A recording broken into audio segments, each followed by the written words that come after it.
Arrowhead Chiefs. It's your girl, Miss Nicole. Queen of Hustle, baby. Started from the bottom, now we here. My homie at the start of his career. Let's go. Try to win him early, hear the truth. Tune in every Sunday for the juice. Arrowhead Chiefs podcast, bringing all the news. If you missed the play, come back for reviews. Quick style. Out here rapping for the crew. Post game highlights, go subscribe on YouTube.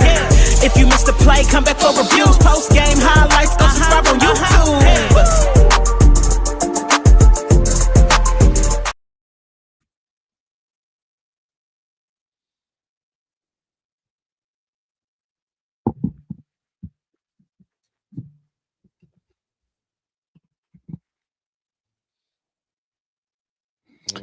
What's up, Chiefs Kingdom? You are tuned in to the Arrowhead Chief Podcast, episode 281. Hope everybody's having a good evening, whatever you're doing. You're at home, you're at work. We appreciate y'all tapping into the live stream, listening in on the playback. We appreciate you too. You comment in the comments section. Got a few things to speak on. Mandatory mini camps is kicked off this week. A few players spoke today. We're going to play a couple sound bites, get the fellas' feelings on some of the players and when they spoke on today.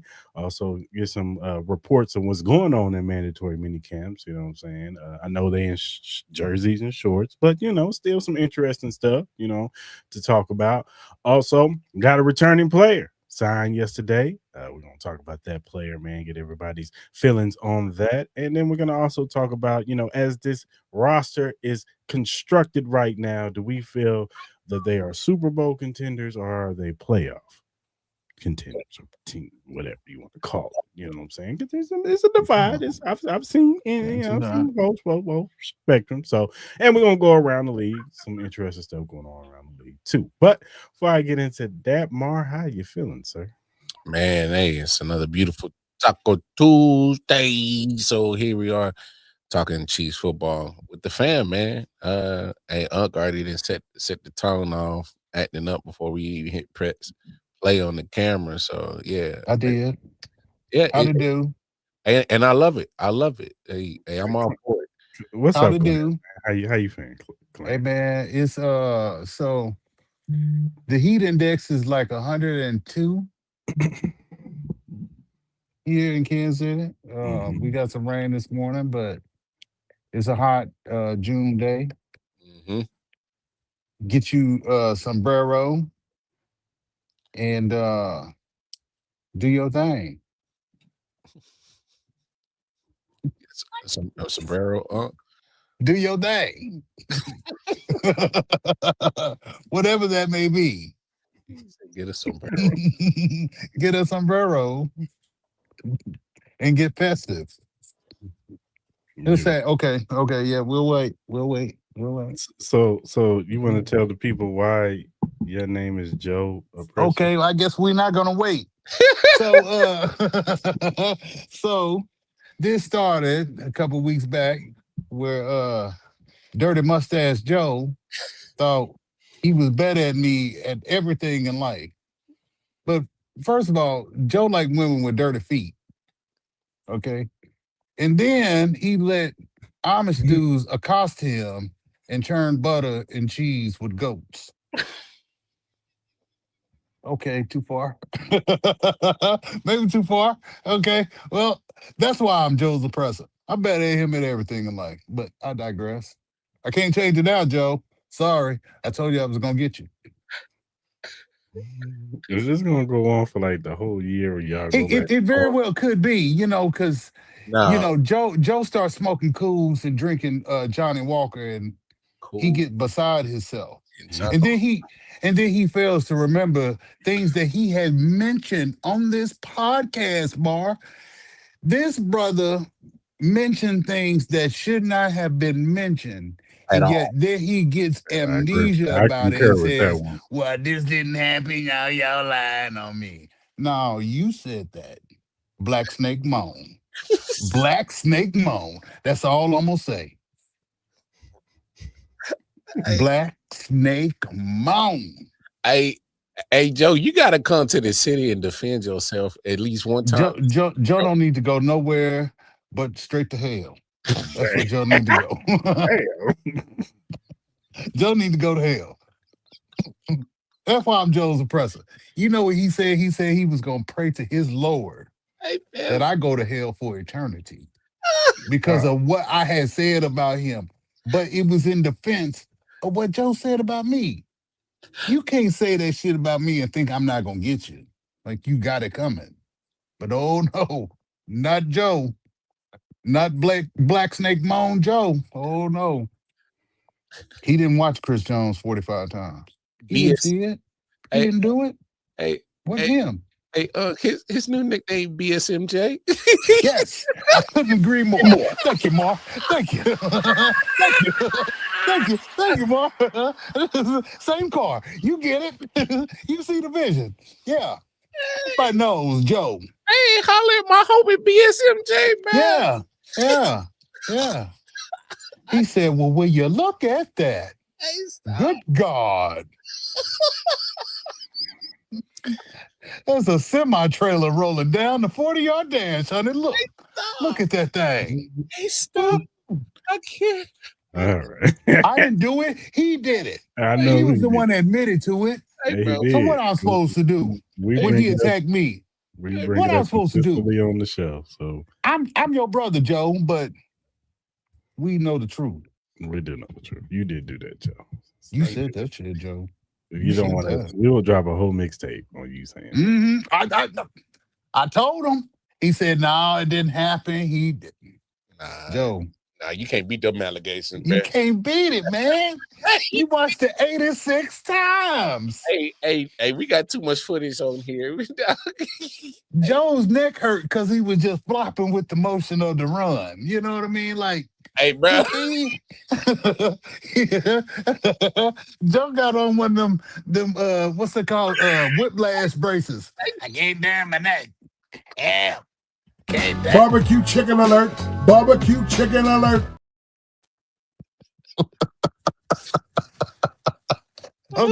Okay. Too far, guys. All right. I'm back. Same car, guys. I'm back. Joe, leave me alone. Leave me alone, Joe. I'm your brother. All right. Now we got that out the way. No, it ain't over, Chris, but I know it's not over, but you know. Yeah, let's progress. Let's pivot. Let's pivot. Thank you. We got plenty of show for you to get, Joe. Thank you. All right, man. Chiefs mandatory mini camp went down. Starting off today. Yeah. We'll keep it together, Chris.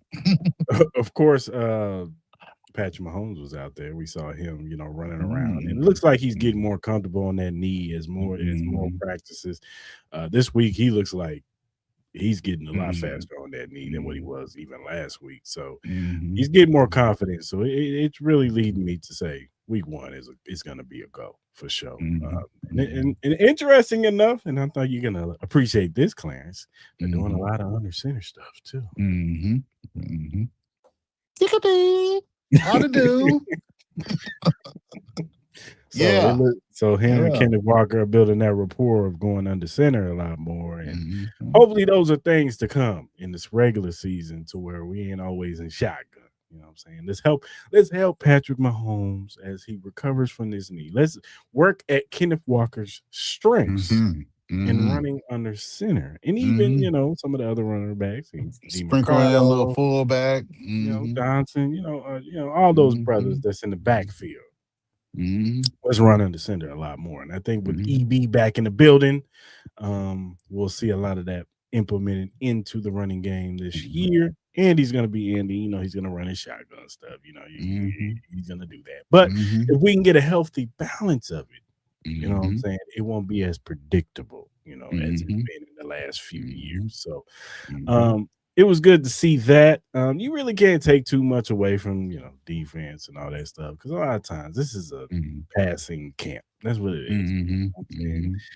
Even though we did see some bright spots, you've heard Noah Williams making plays. When Mansour was out there, he was making plays. Kennedy was making plays. But, when the pads come on, that's when we really see, what I'm saying, who's out there really going to make the plays when we need them. You know what I'm saying? Because that's what the game is all about. It's tackle football, people. It's not, 7-on-7 league. If it was 7-on-7 league, we'd be more engaged. But once the pads come on, you know what I'm saying? That's when we'll be like, all right, Peter Woods, he's out there making plays. You know what I'm saying? He getting past the offensive line, or, Kenneth Walker had a 70-yard run, or, even Jalen Royals is making plays. Like Xavier, Rasheed Rice, when he comes back, he making play, like things of that nature. Yeah, I know, but hey. And we did get some news on Rasheed Rice last week.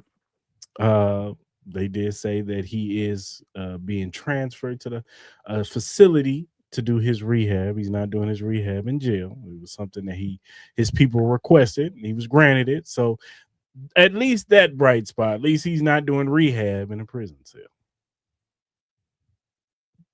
Washing drawers. Okay, I'm sorry. All right. So, before we play these clips, I just want to get y'all overall thoughts of some of the things y'all have heard from mandatory minicamps. Go ahead, man. I mean, I think we just kind of, like you said, even the small things, some small things that we've seen from Chad O'Shea that he's just kind of getting us excited. Just disciplined talk of even Eric Bieniemy when he talks about Kenneth Walker about being better. I just think this team is last year, even though I think it didn't meant to happen, but once all the injuries kind of piled up and some people got missing, and the season kind of went south, and the injury to Pat happened, and it's almost like the team needed that to kind of reset mentally.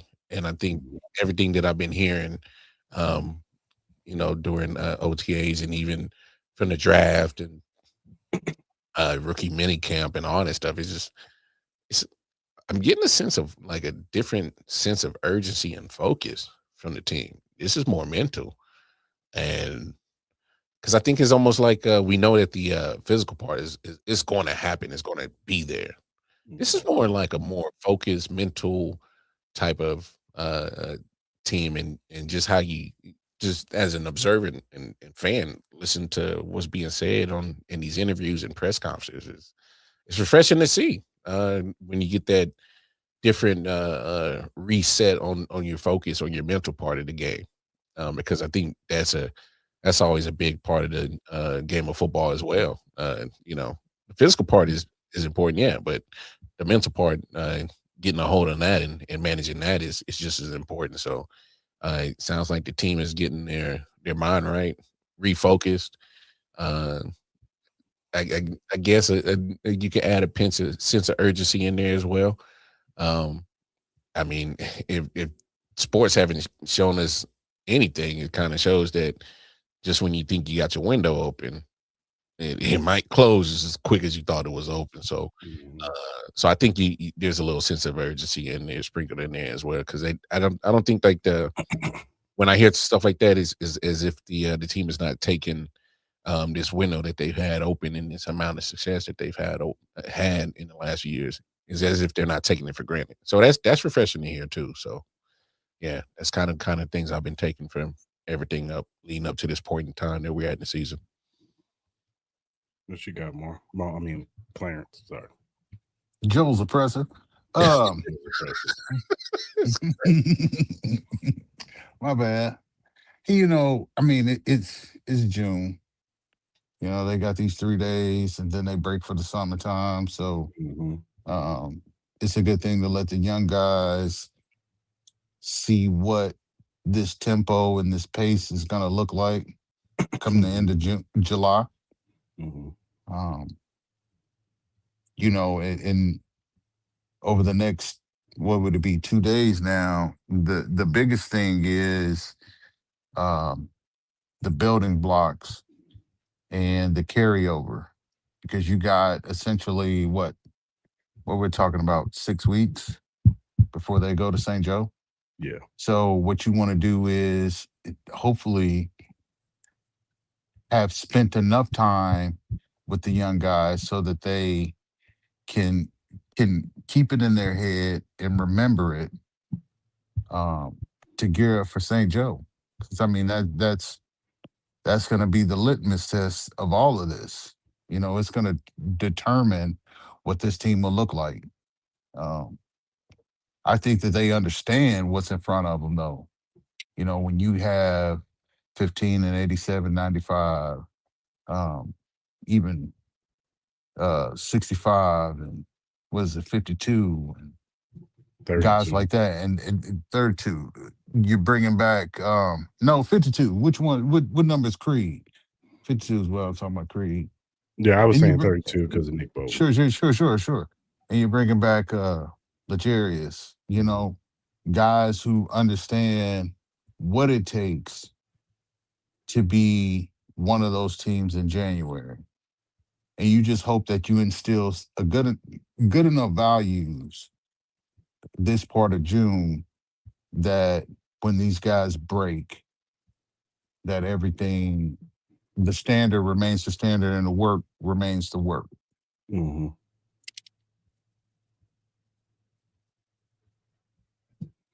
Yeah. No, I agree. This is the time for them to get get a foundation for what's going to happen in training camp, and take this off time to get in their playbook. Get all the terminology so they won't be behind once training camp kicks off. You know what I'm saying? So this is the time for them to get ready for training camp, because this. We've seen the rookies when they get into this training camp. It's not like every other training camp. You know what I'm saying? It's one of the harder training camps out there. You know what I'm saying? So just to get mentally ready for that, I'm sure the veterans are letting them know, like, hey, y'all be ready. You know what I'm saying? Get your break in while you can, but better lock in, because when training camp happens, it's going to be rough, St. Joe. That heat going to hit you, and we're going to be doing these practices, and you know what I'm saying? They be doing like 100 plays straight, going at it, trying to chop wood. So definitely something to look forward to, going into training camp. So a few players spoke today. Mar will tell you, anybody who watched this show, special teams has been a gripe of mine. Shout out to Uncle Toad, but I was one of those ones that thought Uncle Toad should have been relieved of his job duties. He has not been good for the past few years.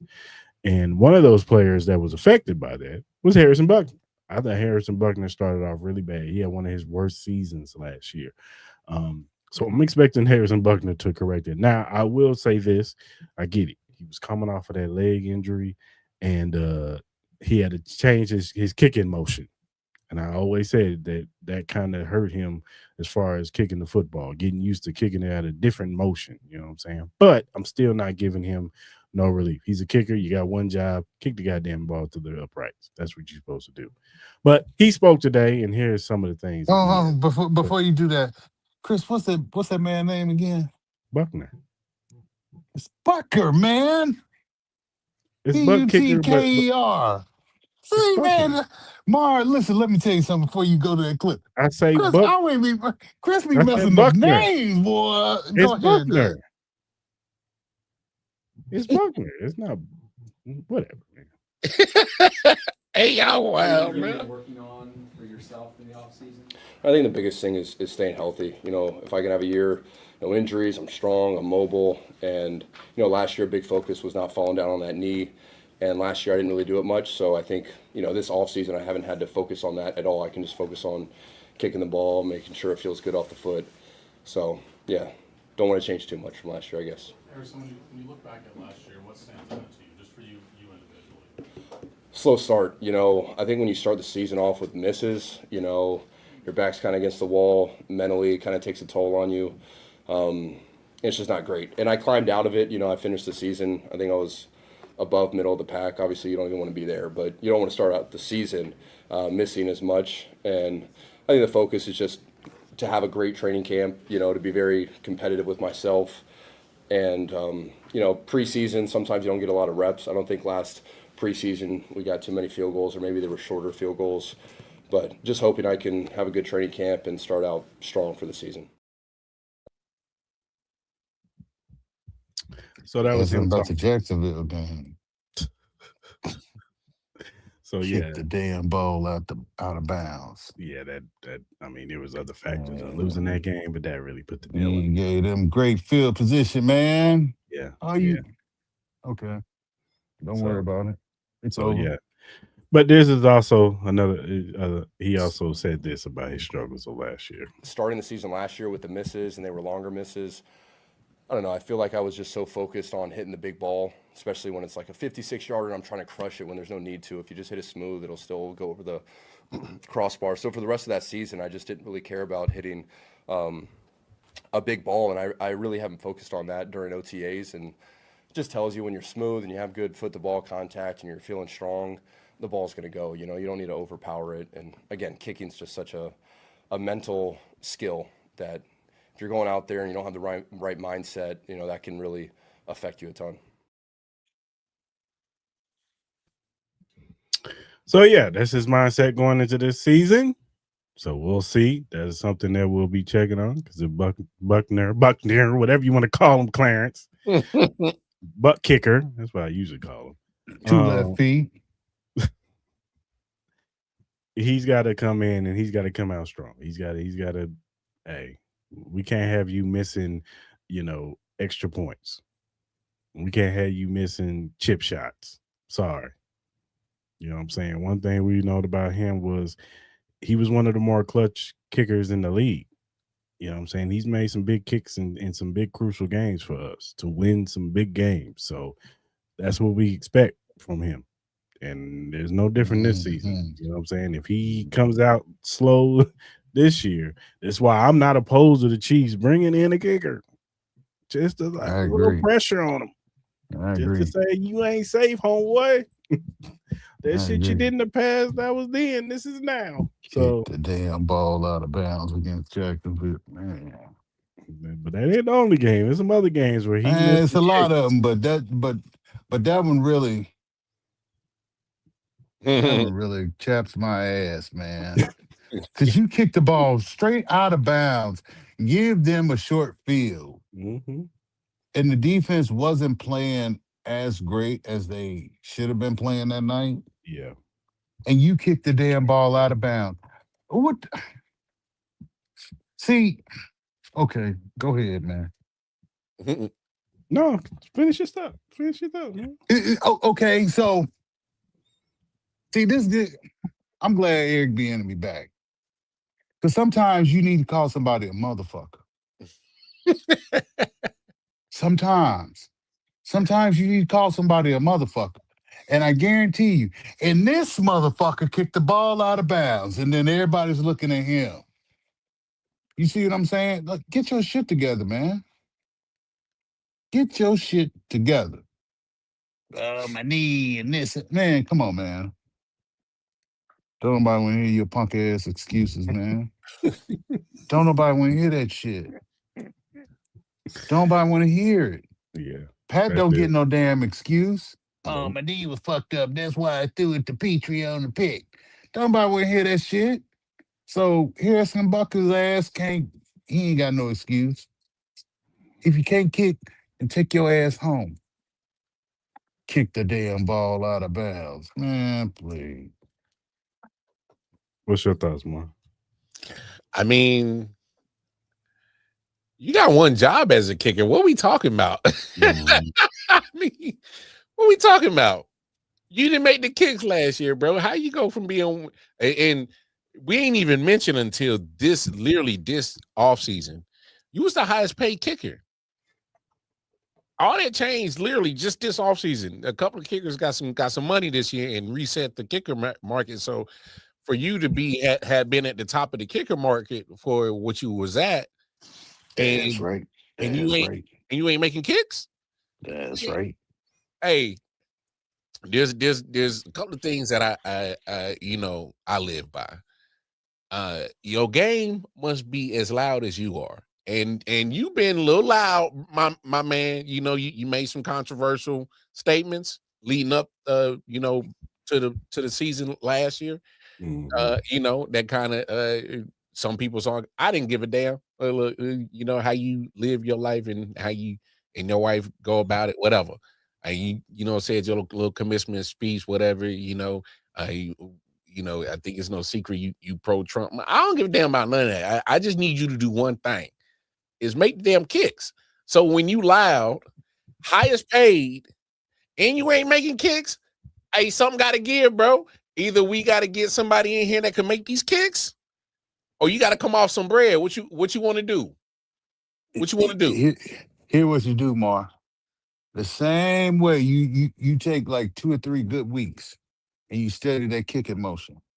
And the same way he kicked that ball with that kicking motion, you practice and perfect it, and you kick him square in his balls.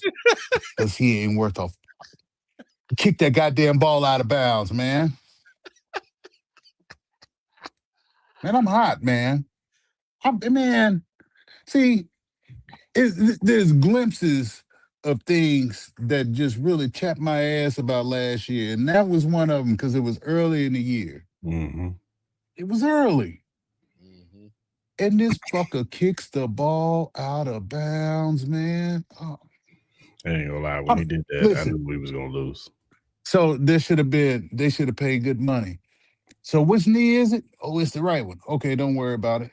He wouldn't have played no more the rest of that year. There would have been a golf cart incident on the way to the locker room, or he would have put one of them old Paisley War Cleaver suits on. Somebody would have rolled a goddamn water cooler underneath his knees. Something, man. Something would have transpired. Man, go ahead on, man. Fucking punk ass here. I'm just saying, dog. You can't be loud off the field, highest paid on the field, and you not making your kicks on the regular. That's why you got highest paid at that. Can't kick worth a fuck. It's because you was making kicks, and you right. He's helped us get some Super Bowls. That's cool, but it's like, bro, just like we talk about any other position, once you get paid, now you got to live up to that contract. Just as what have you done for me lately? Just as much as we hold Karlaftis to him, we hold Creed, Trey, Chris, Patrick to different standards. Once you get the money, you ain't no different because you kicker.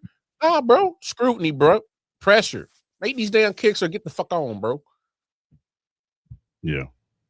And all you do is spin records. That's it. All you do is spin records. Yeah. You think you are DJ Quick? Kick free? You must be Jimmy Walker. Hey, man, all he do is kick. That's it. You ain't tell me you kick the goddamn ball out of bounds? Man, come on, man. That's what EB gonna be saying.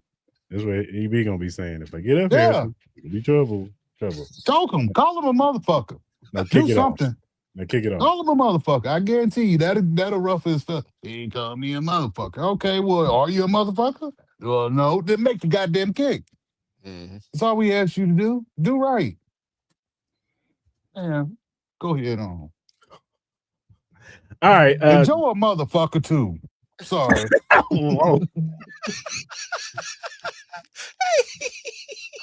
Every time the wind blowing, I think about that. Okay, never mind. Hey, stop. Bro. This is crazy. Yeah, that's crazy. I'm sorry, man. I'm sorry.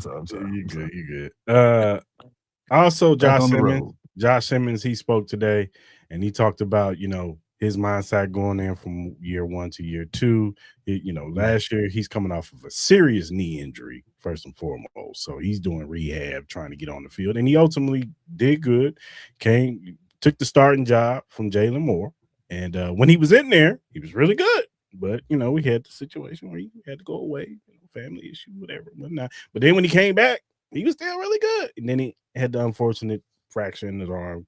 Shit happens on the football field. So this is him talking about his mindset going in from year 1 to year 2.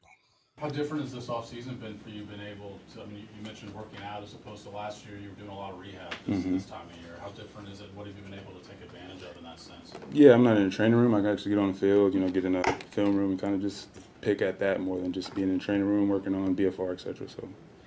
Most players say that second year back, you notice a big difference with the knee injury that you had.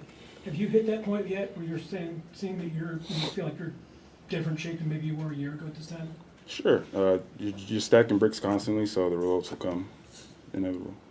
Josh, you were on that video with Brandon Thorne, kind of breaking stuff down. You talked about Eric Bieniemy and the details. Just how much has he focused with you on details, and how much it's going to matter and elevate your game? I'd say it's more repetition. Like I said, patterns. If you kind of build that habit, it's just gonna show up. It can't not show up on Sunday. So that's what I try to do. Anything any advice, anything you shared with Patrick about coming back from the injury, and just your overall thoughts of seeing what he's been able to do so far? He's a dog. Yeah, that's all I'm saying. He's a dog. He's gonna be ready, and he's gonna handle it.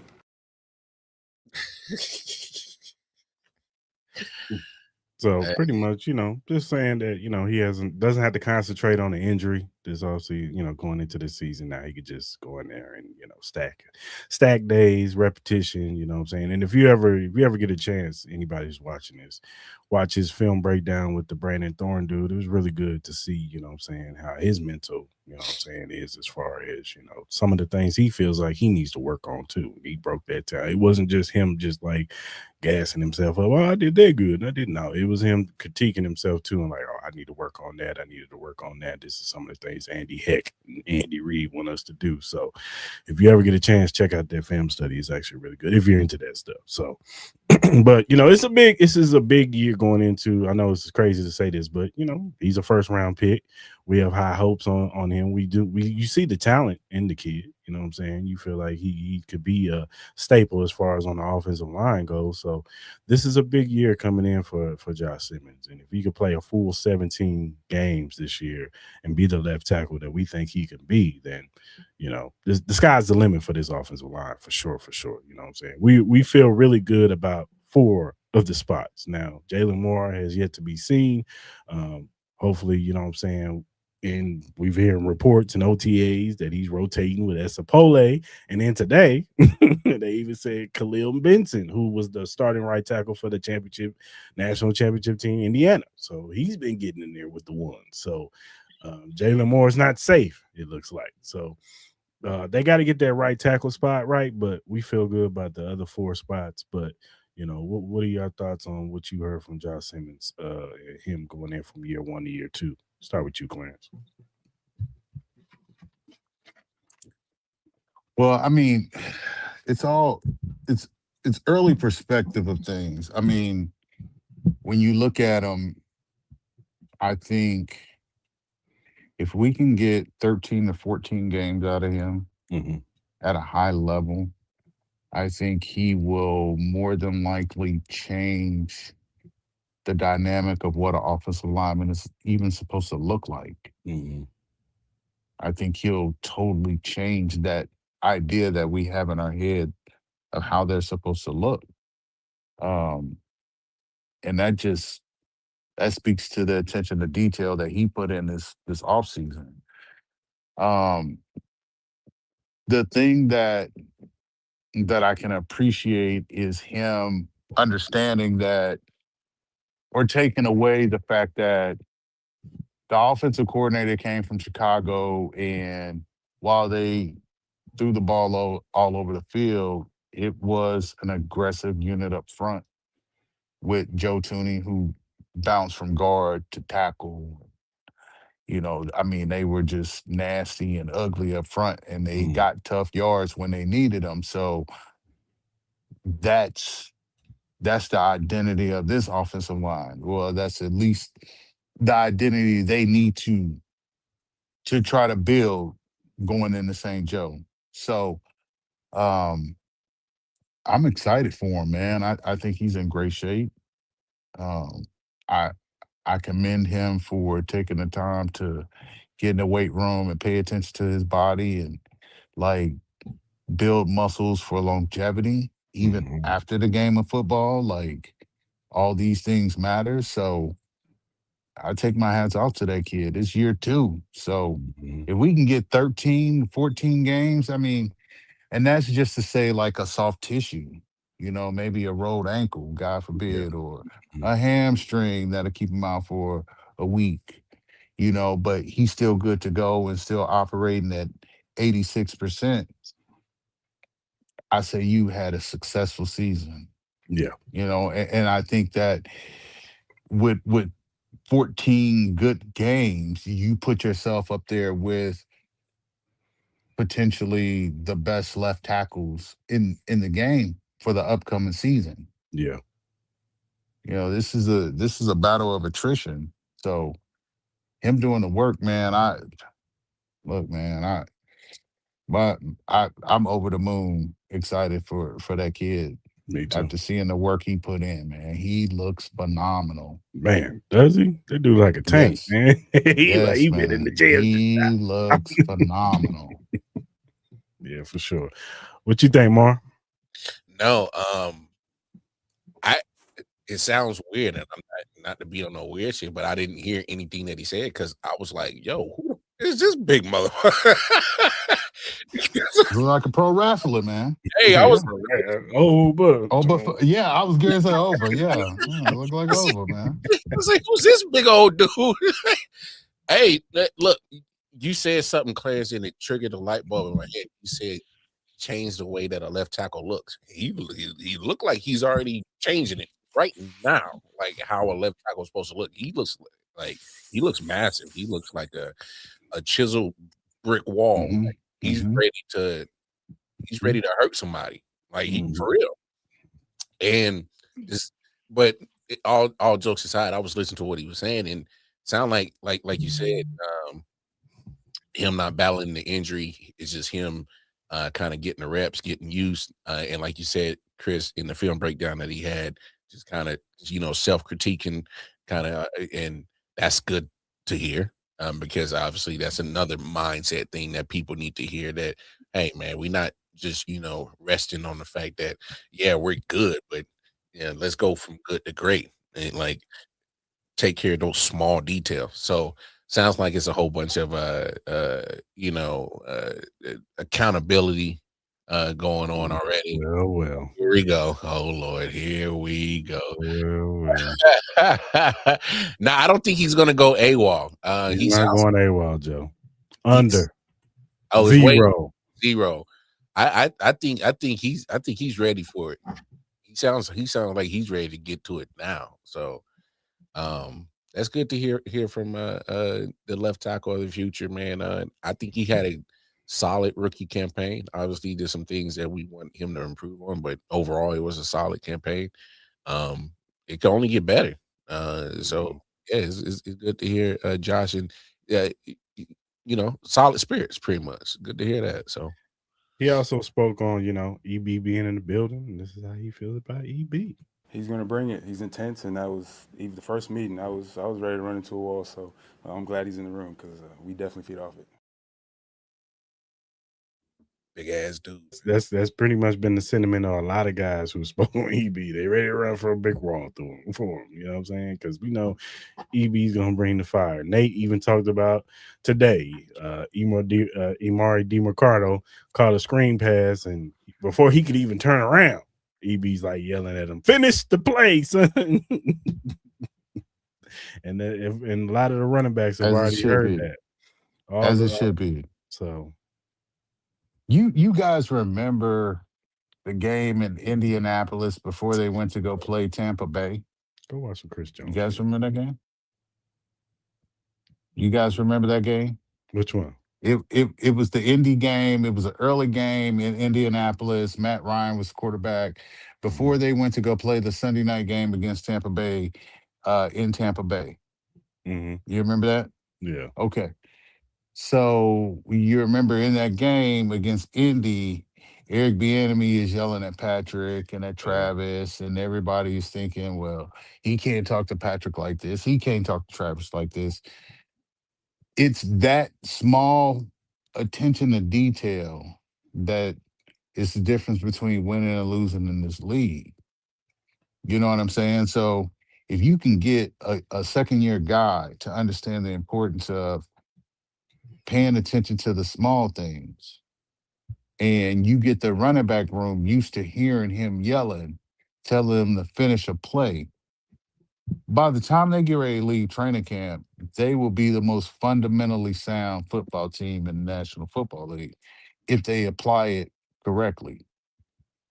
And that's a scary concept for other teams when 80% of the offense has been dictated on the RPO formation and play and concept over the past 2 to 3 seasons.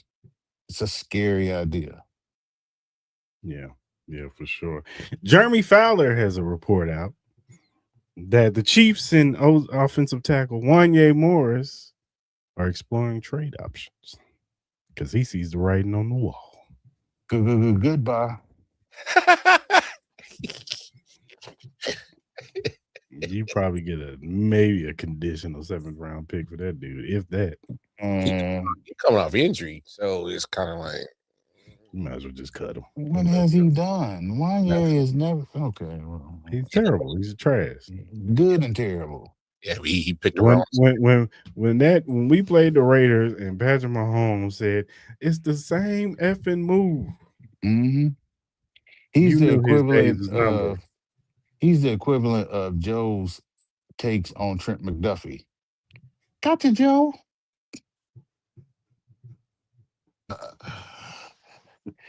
He's a big toenail that busts through your sock. Just like Joe. Bitch. Gotcha, Joe. Gotcha, bitch. Oh, Joe. Yeah, this is getting out already, bro. Joe is the mailman that gets chased by the dog and gets bit in the ass by the dog. Gotcha, Joe. Hey, son. Dog bit me in the ass today. Please, Mr. Dog. Please, Mr. Dog. That's funny. That is funny. Joe looked like he can break. Joe looked like he can break down different ways he can get a dog. Joe looked like he can break down ways of how to clog a good toilet. Put all that toilet paper in the motherfucker. Hey, it's all that chicken leg. Man.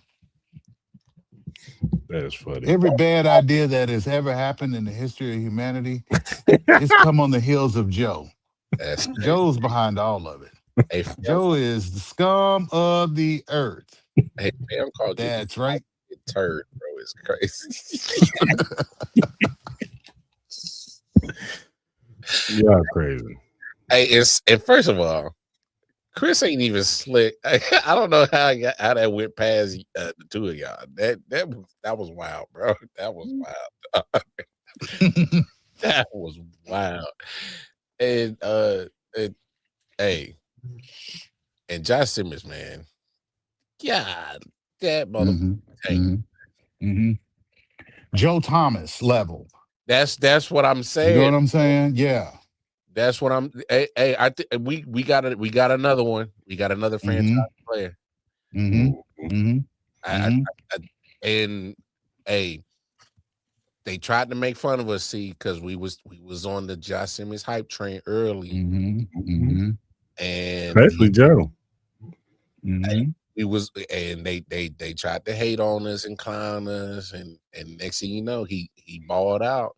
And you can say whatever if he didn't take that hiatus, but I think it's probably best that he did take that hiatus. Yeah, he came back better. And it was just unfortunate. It's the breaks of football. He got hurt. Yes, I think he's gonna pick up right where he left off, and I think he's gonna be better this year. And I can't wait because Patrick's not. He's not even gonna have to worry about the left side. And I mean, when we talking. Like just breaking it down and pulling it all the way apart. Like think about it. Think about the type of injuries that he sustained coming into the league and last year. And for him to say the best thing that I can do is to get in the absolute best shape that I can be in. And my body says that. Like you have no choice but to look at that young man and applaud him because knee injuries then come into the league and what was it, a fractured wrist or whatever the case may be. So I need to do my due diligence to be a professional and come in the best possible shape I can. And I'm sorry, guys, Trey, Creed, Kingsley, that I don't look like y'all from the neck down, but this is what my work looks like. You know what I mean? So it potentially changes how if you get 14 games out of him, maybe that changes how everyone across that offensive line approaches it. Which is also the longevity you need after the game. So you're not transitioning and losing weight like Joe Thomas did. Joe Thomas got all ripped after he was done playing. Like, maybe you can play this game and be in the best possible shape you can be in. Yeah. You just never know. You just never know. Hey, dude was already bouncing people out the club last year. Bruh, was a major problem. Got them long arms, man. Hey, so what he about to do this year, man? Ain't gonna be pretty. You know what I'm saying? Ain't gonna be pretty. I'm just saying, man. He Miles Garrett on the offensive line. Come on, man. Hey, what's going on? Yeah, you for don't sure. stand a chance. Sure. Hey, bruh, I was trying to think of a comparison of like a DN because I was he's built like a DN right now. Like, he's Miles Garrett. Yep. Some people were like, "Hey, man, maybe you play a little tight end." Put him out. Packages going for him. But no, it's good to see him in a good headspace, you know what I'm saying, and ready to go for this season, man. So I'm with you, Clarence, man. He give us 14, 15 games of just good play. And you know, that's an accomplishment in itself. I know who it is, Dolph. What's going on, player?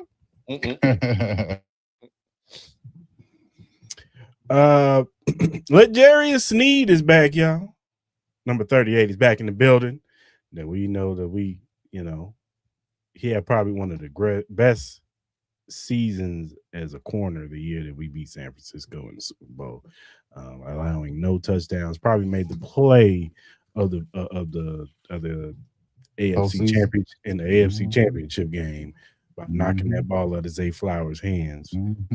No telling what would happen. You know, you still have confidence in, Patrick Mahomes would have made the plays that he needed to make to win that game. But that was a touchdown saving play right there. And to have him back in the building, I know a lot of people are like, "Oh, his knee and all that stuff," but obviously the Chiefs feel like that knee is good enough for him to be signed. He's a good insurance policy. We got a lot of young guys in this DB room right now. You know what I'm saying? We're banking on Mansour Delane being something really good. We're banking on Noah Williams to take a step in year 2. We don't know Christian Fulton, his injury history, even though he looked good in the last 3 games. His injury history shows that he might get hurt. You know what I'm saying? And even if we could use him as a safety, because we know how people feel about Shamari Connor. We know how Jaden Hicks, is he going to take that next step? He's making plays in mandatory minicamp, but you got to see it on the field when the pads come on a consistent basis, because he seemed like he was in the doghouse with Spags last year. So we got to see him do it, at a consistent high level, So having Legarius Sneed, who knows Spag system, who, when he's right, he's one of the better DBs in this league. So if that knee is right and we can get a healthy Legarius Sneed, then that's a plus. He raises the floor in this room, and he could be a leader in this room to help these young guys come along with this system, kind of be a coach on the field, helping Mansour Delane, helping Noah Williams, you know what I'm saying? Those young guys that we have high hopes for, and being that teacher on the field. You know what I'm saying? Spaz can only do so much. Dave Merritt can only do so much. You know what I'm saying? But you got somebody who knows the system from the front to the back, who just be like, "Hey, you need to do this. You need to be here. You need to do that." You know what I'm saying? Like, that's a plus. So I'm happy for Legarius Sneed coming back to the room, and like I said, raising the floor into this room. And this room should be pretty complete. You know what I'm saying? Because they threw numbers at this DB room for sure. So. What are your overall thoughts on Legarius Sneed coming back, Clarence? For anybody that doesn't remember, the year he left, who was the guy? It was Trent, right? Yeah. Mm-hmm. Who taught Trent how to be a pro and how to play this game at the highest level? It was Sneed. So you got a young room full of inexperience. I mean, Williams, yeah, he can play fast, but you still got unknowns. And what better teacher than a Legarius who, if he's right, and can give you anywhere between 12 to 15 games in a regular season, you struck gold. Because I mean, when he's right to play that system, press man coverage, he locked up the cheetah. He did. He locked. Okay, let's put it in full context. It was Cheetah at Cheetah's best. Mm-hmm. You know what I'm saying? And he locked him up. So if you getting a Sneed with a healthy knee that can play press man and teach these young kids and teach number 5 how to play that position, and hey man, hey man, good luck. Mm-hmm. Good luck. Good luck. Good luck.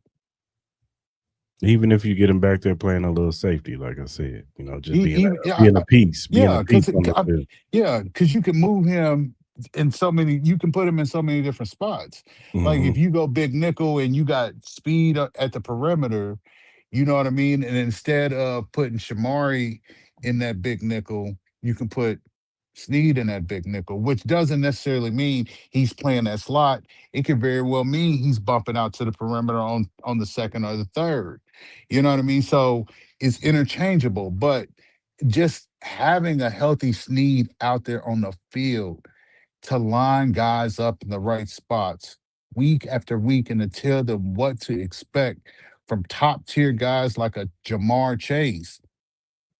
I mean, you can't beat that. You just can't. You can't beat that leadership in that room. You just can't. No, I agree. Yeah.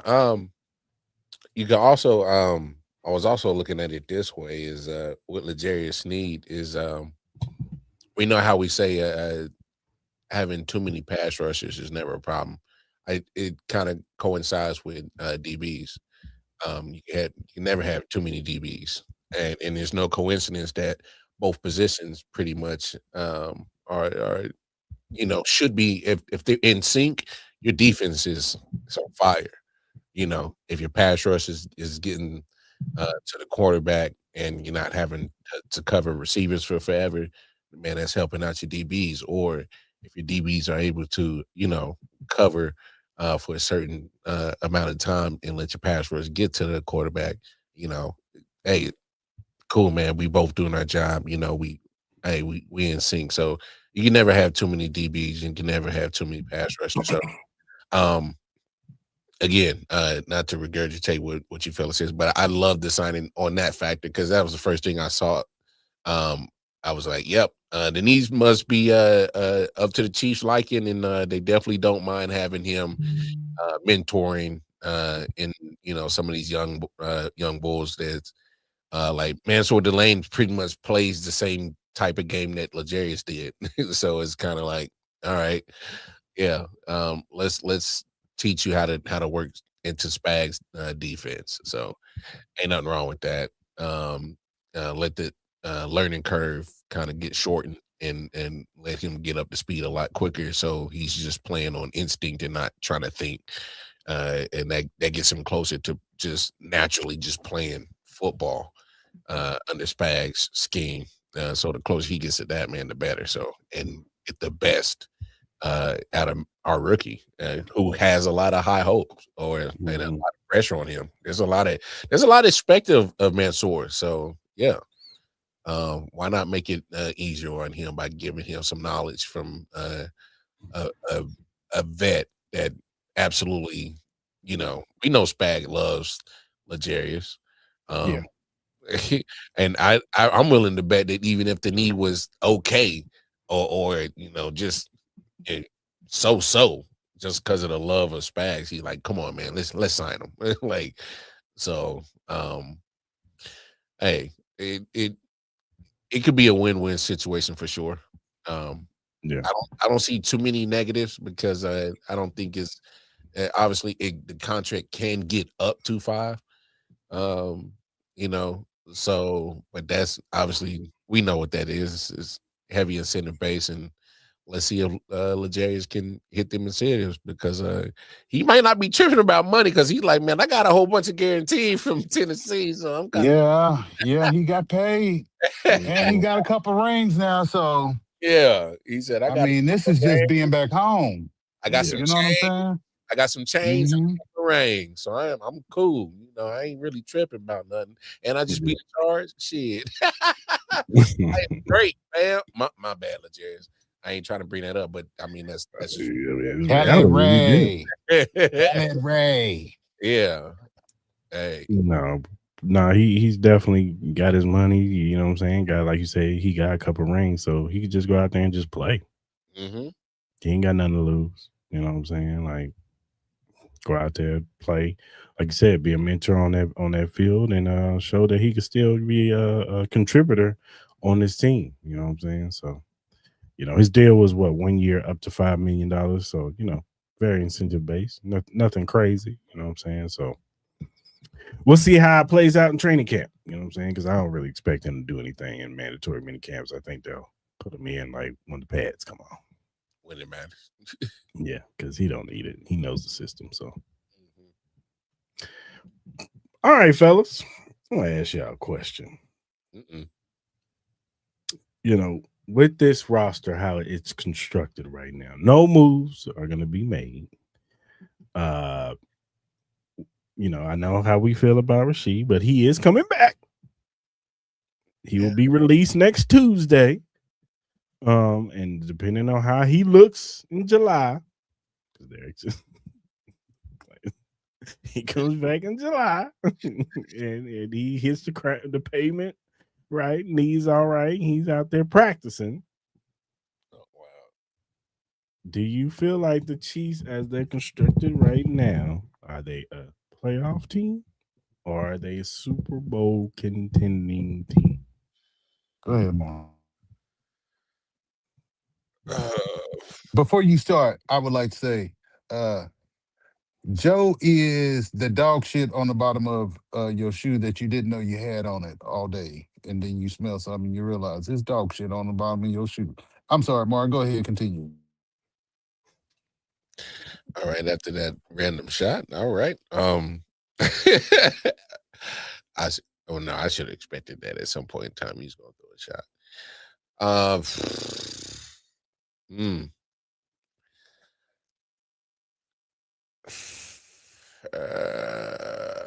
It's tough because it's like, think about it. No, I am in. Think about it. Think about it more. Think about the landscape of the AFC. That's what I'm. That's my main thought point is like I'm looking at. Even if say that same team and Patrick didn't get hurt, that same team and how they were struggling, even down the stretch before he got hurt, and they were kind of still trying to contend and be in the playoff. Had they gotten to the playoffs, are we not sure they would have got bumped? That team would have got bumped.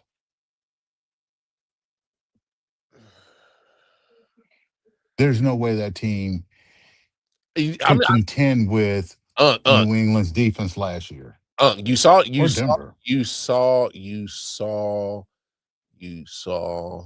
AFC playoffs. It was not good. Yeah. It was not good. I agree. Drake May was not good. Drake May the thing that gives me the thing that gives me reservation about if that team would have limped into the postseason is just the offensive concept. Yeah, it was stale. because every team's defense knew how to defend the Chiefs. I hear you. Like it became so easy to defend them. Okay, but my main point is if we saw all those quarterbacks struggle, I'm not saying that Mahomes would have been the Mahomes that we know, but I'm saying bet your ass I'm gonna trust him over all them other quarterbacks and what they did in the playoffs. Cause that was putrid watching the AFC playoffs. That was disgusting. Oh, across the board. That's what I'm saying. So you can even go in the NFC and say the quarterbacks really didn't like there was. Yeah, but I'm saying like let's stay in AFC because that's sure. Yeah. Okay. Yeah. Where we at. So what I'm saying is if Patrick was in that playoffs last year, it wouldn't have looked pretty. But damn, if I'm a betting man, I'm trusting him and what he can do and miracles that he can make against good defenses. We would have had to win each game like 17-7. Ugly shit. Yeah. And here's why I agree with Clarence is we didn't have the running game to depend on. If we had a running, like if we had Kenneth Walker last year, then I'd be like, yeah, because we can lean on Ken to get us, the tough yards that we need to get, and at least keep the chains moving to get Buckner into field goal range. You know what I'm saying? Like if we can get a couple field goals in our defense, because the thing about the defense is the bad part about it was we couldn't rush the passer. That's what was bad about the defense. But it was still a good defense, nevertheless. Because even with Chris Oladokin and them was out there, it wasn't like they was giving up touchdown at the touchdown. No. They were stingy when it came to the scoreboard. Yeah. So that wasn't the issue. It was just getting the pressure. It was getting the sacks. It was getting that part and getting the turnovers. But they were stingy when it came to the most important part was the scoreboard. So I can't take that away from the defense. Yeah. So they probably wouldn't, like you said, and been in some ugly 17-7, 17-14, 15-17 ugly type. And so it's kind of like I'm not saying that they would have won the Super Bowl, but I'm saying they could have navigated that AFC. But would you want that? Mm-mm. Because here's the reality. If that were to happen, then things don't change. I agree. That's fair. You have to have this happen to evolve in order for it to change. I hear you. I agree. Because if you don't, then Matt Nagy maybe gets an extension. Andy maybe gets or Andy doesn't change the philosophy. I don't know. You don't address that running back room. We re-signed Isaiah Pacheco to a 1-year deal. You don't address those things because you still had success. You still ran it.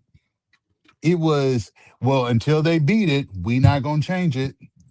That's the mentality that they carried for the past 3 years. Because here's the thing, Mar, and here's what we can go off of. The Super Bowl was a culmination of last year. Yeah. Like they had it in the Super Bowl, like some shit needs to change. Mm-hmm. And they didn't do it. Yeah. Like we need a running back. And if we had a running back in the Eagles Super Bowl, at least we could stop the bleeding a little bit. We could slow it down a little bit. But we didn't even have that. Now, Andy didn't do no favors in not running the football like he should have been doing.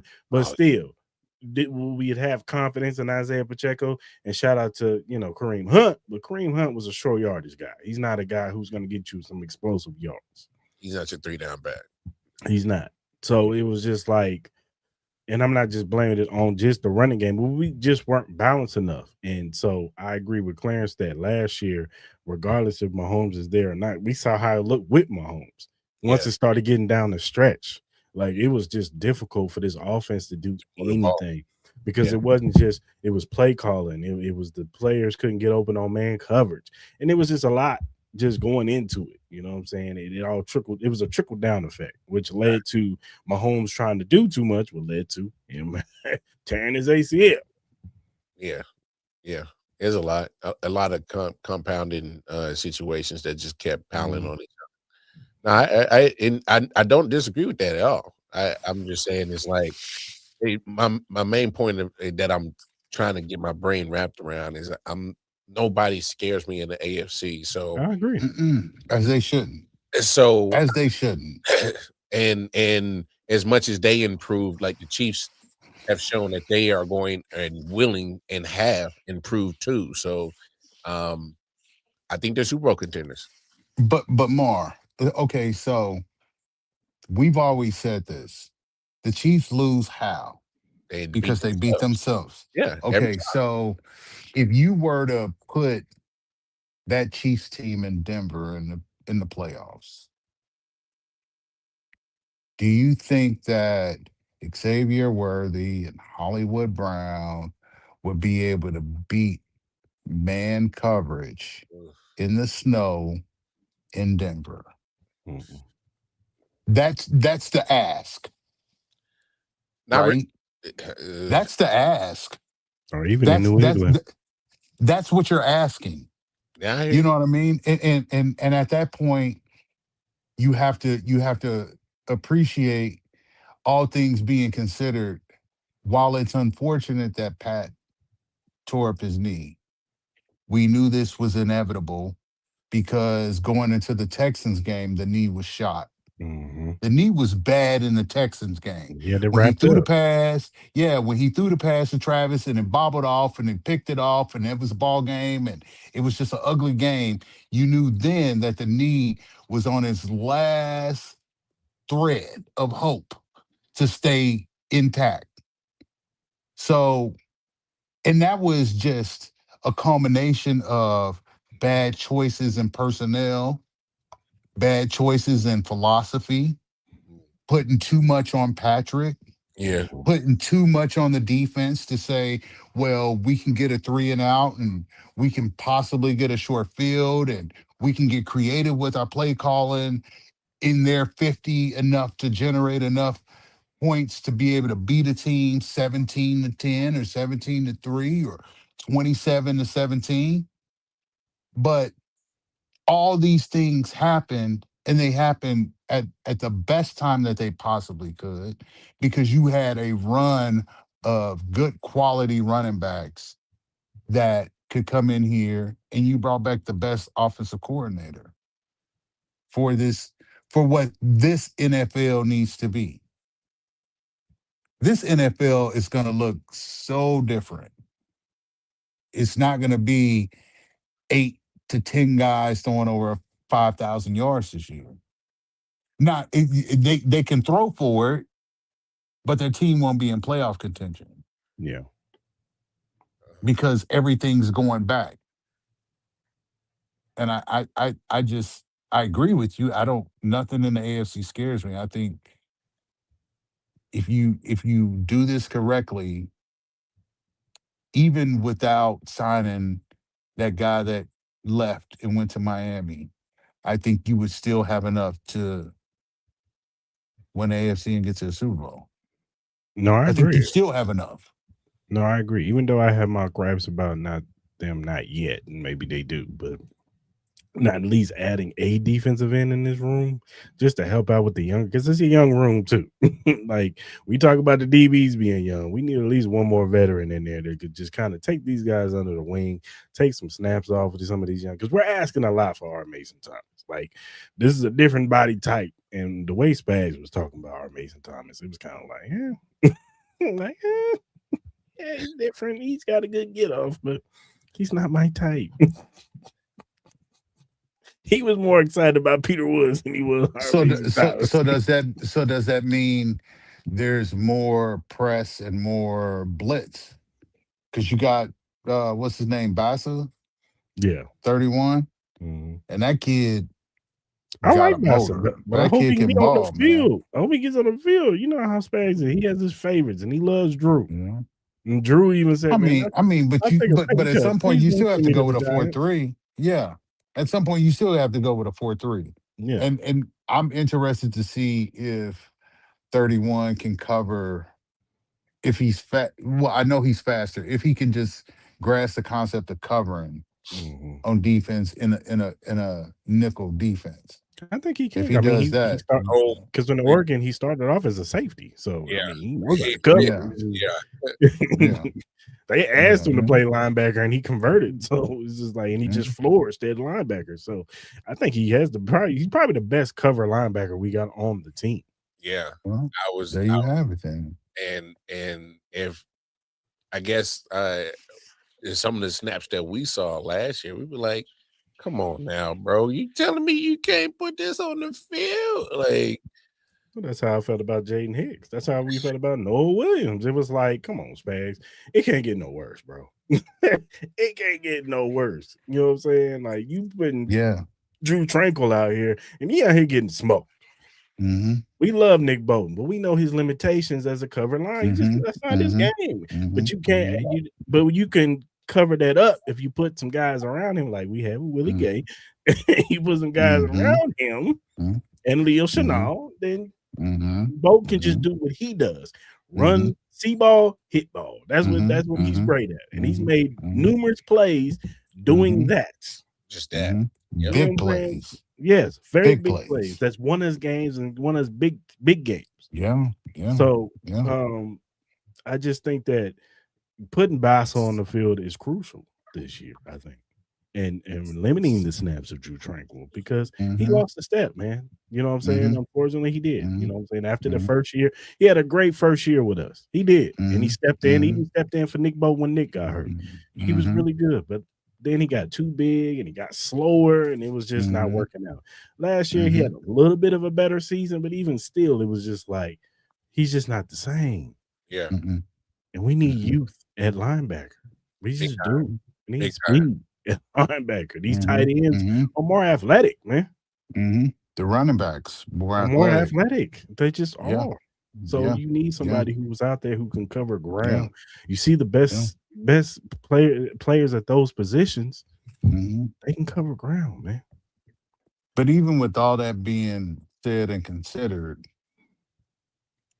the question was Super Bowl contender and playoff. I think they're Super Bowl contenders because I'm not scared of the AFC, and I don't think any outside of maybe New England, they added AJ Brown.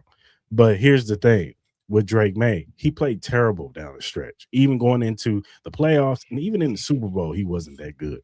So now we're talking reality is this is his second year because his first year he only played like 2 or 3 games. So last year was his rookie year. So now we got tape on you. And I think we saw that towards the end of the season, people started figuring out his tendencies, started figuring out what he wanted to do. Okay, that's cool. Let's see how he looks in year 2. And when he's not getting the ball with AJ Brown, is AJ Brown going to do what he did in Philly? He's going to be sitting on the sideline, reading books, getting mad, going through the press conference. Well, it's the quarterback job to give me the ball. How is a young Drake May going to? It's different when Jalen Hurts can handle it because he's a young vet. He's a veteran. He's been in this game. So that shit that brushes off. I'm going to play me.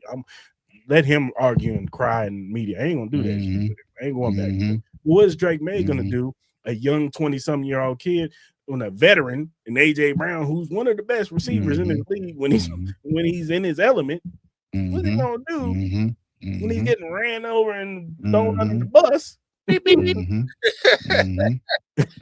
When he ain't getting his touches like he thought he was gonna get. Now that he got a quarterback who can sling it down the field a little bit. So I'm not scared of New England. Same thing with Denver. Denver wins in spite of Bo Nix. I'm sorry to tell you this, Denver Bronco fans, but your quarterback is not that good. You won games, one-score games, which y'all should have lost a lot of them games. A lot of them. A lot of those games, y'all got lucky. A lot of them. And I know y'all like, oh, well, y'all did it the year before. And you saw how that shit worked out for us last year. We was losing one-score games, the opposite. That's what I expect from y'all this year. Hell, Sean Payton don't even like Bo Nix. Let's just call it for what it is. They get into it every fucking time they get on the sideline. They cussing each other out. That's why he signed a Davis Webb dude so he can kind of be the liaison to talk to Bo Nix so he ain't got to talk to him. Because don't be surprised if they don't have a good season and they looking at their 2027 draft like trade. Some good ass fucking quarterbacks coming out there. I think they're gonna better him though. You know what I'm saying? That Lenore Sellers kid from South Carolina. I don't know. I can talk myself into that. You know what I'm saying? Like Brandon Swarsby, he's back. Oh shit. We don't care about you gambling in the NFL. Just don't do it in the facility. Just don't do it in the facility. That's the reality of it. So it's just like I'm not scared of Bo, and he's coming off of a crazy knee injury. So how's he gonna look out? Y'all talking about Patrick Mahomes? What is Bo Nix gonna look like? Like Bengals, yes, the Bengals. You know, when he's healthy, yes. Oh God, what's your name is good. We gotta talk about them. But are their defense gonna change? Because I'm gonna tell you right now, y'all regretting firing your boy Lou Amarano. I don't care. That last year, yes, they were bad, but that's because y'all took every fucking good player that he had. What do you want him to do? You saw what he did with the Colts defense.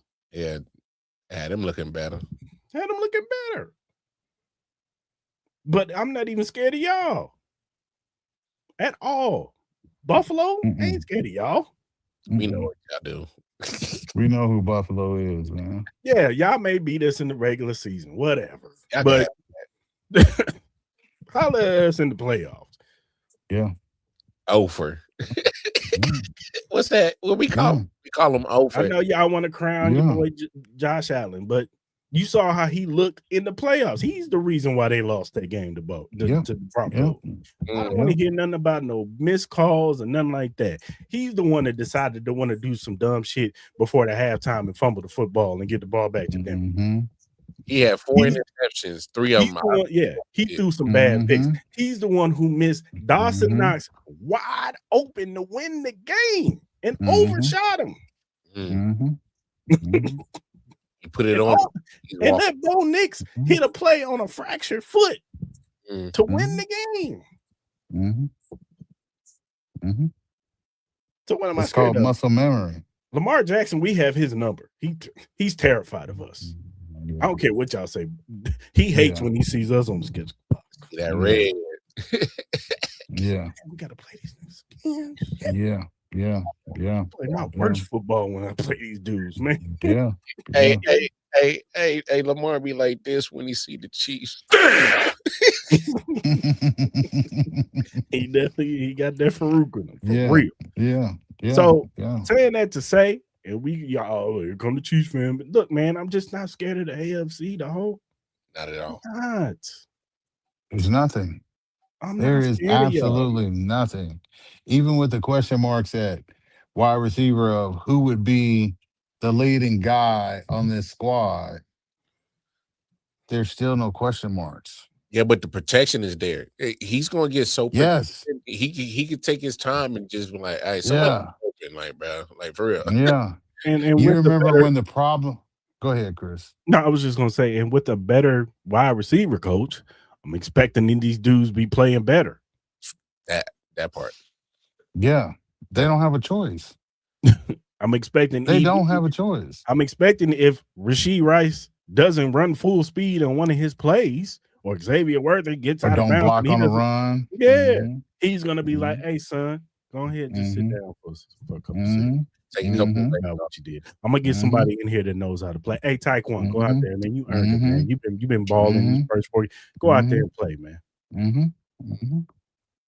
Because if Rashee Rice don't get it this year, because I'm gonna talk about in around the league some players that got paid and now he done fumbled his bag. That we're never gonna get it. Hey. He don't get it this time. I don't know if you sitting in the cell don't get you right. I don't know what will. Pack your bags. I don't know what will. Go to Carolina. Get your U-Haul ready. Yeah, go play in Carolina with Bryce Young. Hey, pack your bags. Get your U-Haul ready. You ain't gonna be staying in Kansas City too much longer when that season over. When them exit interviews happen, that's okay. Because somebody need gonna be all right. We appreciate you this season. Yeah, that's all right. Because somebody need gonna be okay by October, man. It's gonna happen. Yeah, you know what I'm talking about. It's gonna happen. It's gonna happen. It's gonna happen. It has to happen. For his sake. And theirs too. Well, unless Jalen Royals and Cyrus Allen come out and are just a cut above the rest. Mm-hmm. I mean, leaps and bounds ahead of everybody else. Like that's the margin. They have to slightly be producing more than Xavier Worthy in a lot of respects. Or at least on the For same level. for them not to take a serious hard look at that dude. That's the only thing that'll prevent it. Yeah. That's it. Outside of that, if you're not getting nothing but a heavy dose of 4, and occasionally number 1 shows up, and Royals drops a pass on a wide open play because he gets to run with the first unit in the preseason, and it's moving too fast for him, or Cyrus Allen runs the wrong route, man, they gonna be on the phone in a heartbeat to Tyreek. In a heartbeat to Tyreek. Because you're not finna go the first 4 weeks while you trying to get 15's knee together and you trying to get some consistency on that offensive line to be able to fire off the football and run block. The last thing you want is piss poor play at that wide receiver position. Yeah. That's the last thing you want to have to deal with. So yeah, it's this is the year of accountability in that building. Across the board, it's the year of accountability. Some can, some can't, dog. Some can, some can't. Yeah. Yeah, no, I hear you. Just remember, some can and some can't. And Tom Brady talked about how he would see a guy in practice who would catch everything he threw. Every damn thing he threw. Wouldn't drop shit. And he'd be like, hey, yo, we need to get him up on the active roster because he can make some plays for us. Then put him in the game, and this motherfucker couldn't catch a cold. Some can, some can't. Some can, some can't. Because it's different, man, when you're in that practice field and when you're on the real time and it's live bullets. Some can, some can't. And we're gonna find out. Mm-hmm. And they don't have a lot of time to wait. That's the beauty of it. Like, they understand we have to make quick decisions and evaluate shit a lot faster because we can't wait until the end of September to know which direction we headed. We have to diagnose this at the beginning of September and know where we need to be by the start of November. Like that, Patrick's injury, Josh Simmons' injury, signing Kenneth Walker, bringing back EB, bringing in Chad O'Shea, like this speeds up everything in that building. And it's about how fast can we evaluate talent and how fast can we get the right guys on the field? Because by the end of November, we need to be playing our best fucking football. Mm-hmm. We need to be playing our best football to position ourselves for the playoffs. Because Patrick wants to fucking win. Oh, yeah. And his record's still intact in the playoffs. And that's why a lot of people, when people was talking about, oh, take a year off and Patrick ain't playing that. Nah, he don't take that shit. He don't play them games. Yeah. Pat don't play that shit. We ain't doing that. Pat want to beat you in chess. Pat want to beat you in checkers. Pat would beat you in quarters. Pat ain't playing that bullshit. He Tom Brady, Michael Jordan crazy. Yeah. When it comes to that. Yeah. They want to win everything. Maniacal. Mm-hmm. That's why week 1, he's coming out there against Denver. Man, that's some psych. With that bullshit. You should have known it when he tore his knee up on a Sunday and by Tuesday he was having the surgery. Mm-hmm. Next day. You should have knew it then. You should have knew it then. Yeah, you should have knew it then. Like, most guys will let that shit settle and rest and take their time. He's like, no, we need to get this shit done now so I can get to rehab ASAP. 7 hours a day rehabbing. Because I need to be ahead of this shit by the time July comes. And if I'm not in the facility, I'm taking Julie with me, and we rehabbing in whatever city I'm at. Yeah. So by the time the regular season rolls around, he's clear for full contact and he's ready to go week 1. That's good. Yep. That was always the plan for him. I think so. Yeah. The dude is a maniac, man. You just had to protect him. And they protected him the best way they could by getting Kenneth Walker and old boy from Arizona. You got to get guys that can run between the tackles. Yep. But you got to also have dogs on the outside that can make plays, man. And we going to find out real fucking fast. Yeah, we'll real fucking fast. Because it's a big year. I mean, even though we feel like he's not going to be here next year, hey, Rasheed, it is what it is. Xavier, as much as I defend you, brother, and I defend you because I said the injury last year, but you got to show out this year, man. You're first round pick. EB gonna put a lot on his plate this year. He is. EB gonna put a lot on Worthy's plate. He is. Just to see if he's got it. You know what I mean? Because that'll tell you, okay, so this kid is a number 3 or number 4 at best in this league.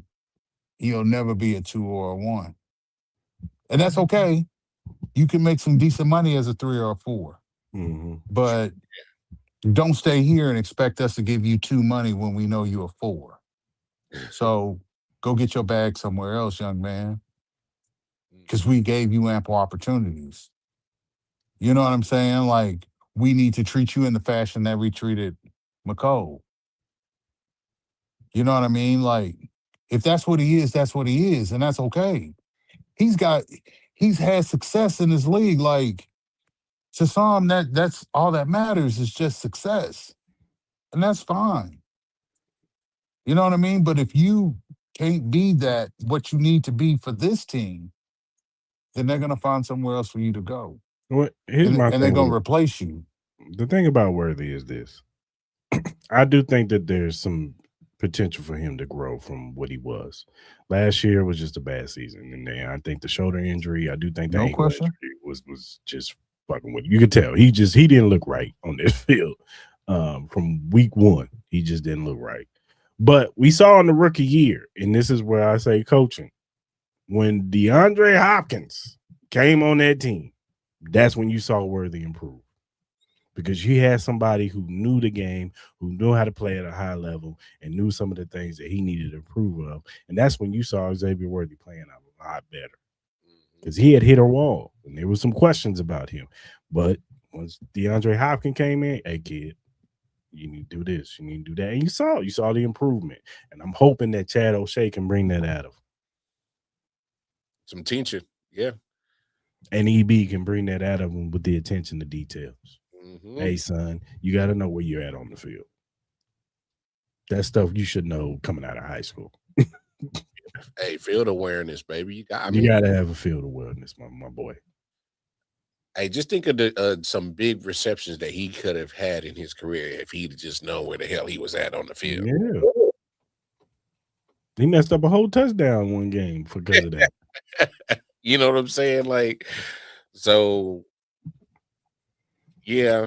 I mean, it's a you said it before, man. It's a big year for Rasheed, and he's not starting off on the right foot. So he's already behind on the makeup part. So he got a lot of work to do on that. EB gonna drive him like a dog, man.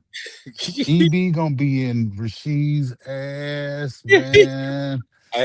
I can't. It's gonna be like that scene in Juice. Rasheed gonna be going through his locker. He gonna close it. EB gonna be right there. Yeah. He gonna be in his ass like a Cisco thong model. Hey, he gonna be up there, man. Hey, but that's what you need, though. That's what you need. Yeah. Hey. Ooh, that dress so scandalous. Ouch, No, can't handle that. baby. Y'all crazy. Dong, dong, dong. Da-da, da-da. Ah. Da-da, da-da. Y'all crazy. He needs to be, though. He really needs to be. You know what I'm saying? Like, For real. Noah Gray need to get his shit together. You know what I'm saying? There's a lot of guys. Hey, a lot of people, man. got comfortable. A lot of people got comfortable. Yeah, they did. Yeah, they did. Just Yes, your boy. they did. Hey. Good job, fellas. Good Hey. job. Get him on the next play. Good job, fellas. These people had their feet kicked up, and they got comfortable, and they got. They say, "Hey, man, look at them wall of Super Bowl trophies, man. It look pretty, man. All we gotta do is show up." Nah, bruh. Not when you the standard. You can't just show up when you the standard. And they studied you. It would be one thing if they wasn't the hunted, but they were the hunted. They studied you. Yes. They took your moves even too. they recruited. They went out and signed free agents and drafted to beat you. Mm-hmm. So how dare you think that you weren't gonna be able to change shit and be able to get it right back when you couldn't run the football? Man. How dare you? That's the arrogance that they went into last season with. A lot of arrogance. They did. A lot of arrogance. We don't and you got humbled in Brazil against the Chargers week 1. You got humbled. I will say this time in that Brazil game. If Chris Jones just stays with his things and they get the ball back to Patrick Mahomes, I think we win. But I hear what you're saying, Clarence. You're right. But I'm just saying. But when you saw it, lane integrity. But when you saw it against the Chargers week 1, you knew something wasn't right. Oh, yeah. Well, even if they would have won that close game, you'd have been like, well, something ain't right. Spags was calling a weird game that game. Like it was, and that offense was looking. It was bad, but pathetic. then the second half, I thought Patrick Mahomes was like looking like Patrick Mahomes in that second half. Yeah, I mean, but he said, Patrick Mahomes can't throw it and catch it too. No, he can't. No, he can't. No, and I he agree can't be you. pressing man coverage and sit down in zones and know where to be at. He can't do it all. No, you're right. You know what I'm saying? And thank God we have a generational talent in a quarterback that can make the right decision and diagnose a play and get it out there and make the right decisions and take off running when he needs to and get down and all these beautiful and fanciful things. But you got to give this man some help. You do. Because when he got to give him some damn help. Because we have seen over the years that when he doesn't trust it, he gets a little timid. And even on the plays that are open, he don't hit it right away because he don't trust the player. Mm-hmm. Man, you can drop by 3 passes, bro. Like, you gonna catch this? We've seen him do this, and we be like, Pat, throw it. He open right there. But the thing is like Pat understands. I don't have this time for you to get it. Mm-hmm. Like if you don't get it after that second time, like we got to move on because I don't have the time for you to grow into this moment. Like that's not the National Football League. Like you put out there to make this play, and when I throw you the ball, make the fucking play. Or you're not ready for this moment, and that's okay. You're not ready for the moment. Well, sit the fuck down, and maybe we revisit this in 3 weeks. But I don't have that time because I have to widen this fucking gap between myself and Lamar and Josh and Drake and Joe and Bo and now Mendoza. Like, I have to widen this fucking gap. So I ain't got the time for you to fuck this up. I don't have the time for you to fuck this up, man. You better hawk them all down. Don't worry. You know what I'm saying? Get right or get gone. Mm-hmm. In reality, Clarence, it ain't them. He like, I'm still chasing number 12. Well, he'll get 12 or he'll get really fucking close. But that's reality. That's what his mindset is. He's like, Yeah. I ain't worried about it. These dudes got to catch up to me still. Because none of them. I mean, only one has gotten close, and that was Joe. Yeah. That was it. Neither one of who them. else has multiple Super Bowls in the league right now? Welcome Anybody? to the Pat. Mahomie Penitentiary. Mhm. Got it locked down, baby. Mhm. And that's what I He's the mean. only Like, one with multiples. Ain't that's nobody what I'm- eating on his watch, man. Who eating Mm. on his watch? Oh, in the Mm-mm. AFC. No one. No one. Nobody. I said AFC. I just clarified that. Yeah. Ain't nobody eating in there. Well, there's a team on the NFC that. Good God. Well, let's talk. Let's go around the league, man. Clarence, I want to get your thoughts on the Los Angeles Rams. Oh, Lord. They went and got Miles Garrett. Mm-hmm. And there's a possibility that another guy, 99, yeah, number, he might come out of retirement. Yeah, so I'm Joe's oppressor. And I think Joe drinks a lot, and I think he's probably a Chris Jones, Black Snake Moan fan club president. So when he made that assessment of light skin and beige players, I don't think that was a fair assessment because I don't think of Aaron Donald being like roots deep Southern black. So if Aaron Donald say he want to come back and play for the Rams, yeah, it's gonna be a lot of problems, man. It's gonna be a lot of problems. Lot of problems. Because there ain't nowhere along that defensive front that he can't play. And you talk about him and Miles doing the same shit. Anytime they want to close out a game, they're gonna close out a game. Anytime they want to get a sack, they're gonna get the sack.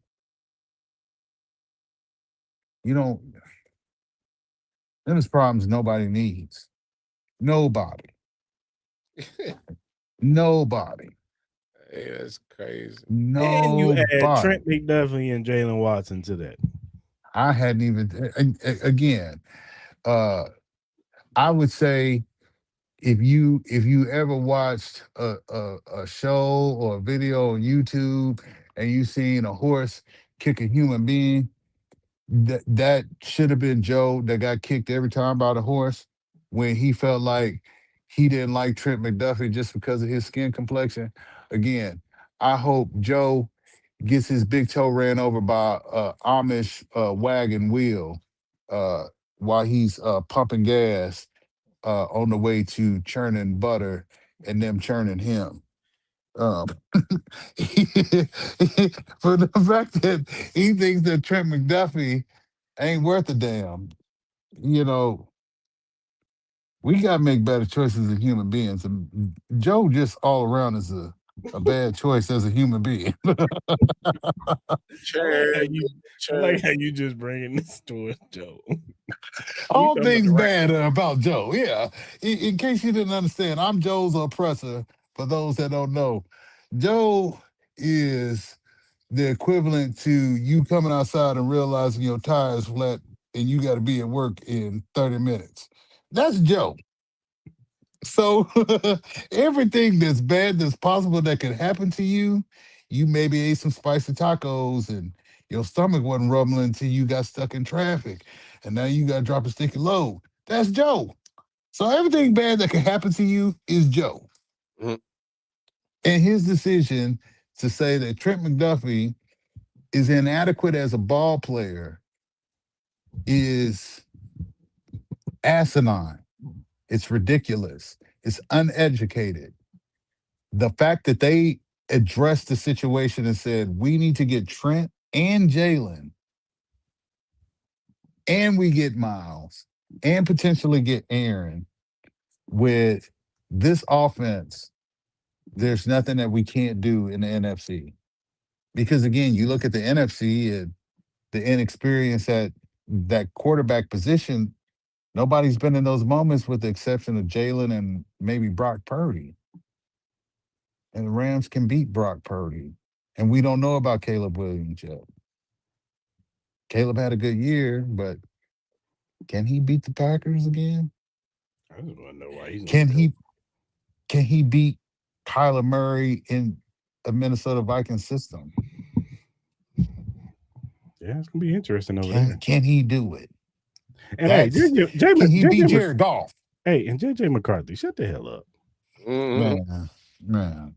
We just two guys on each side of the room. Shut up. You got to lose your job. Yeah, his job is gone.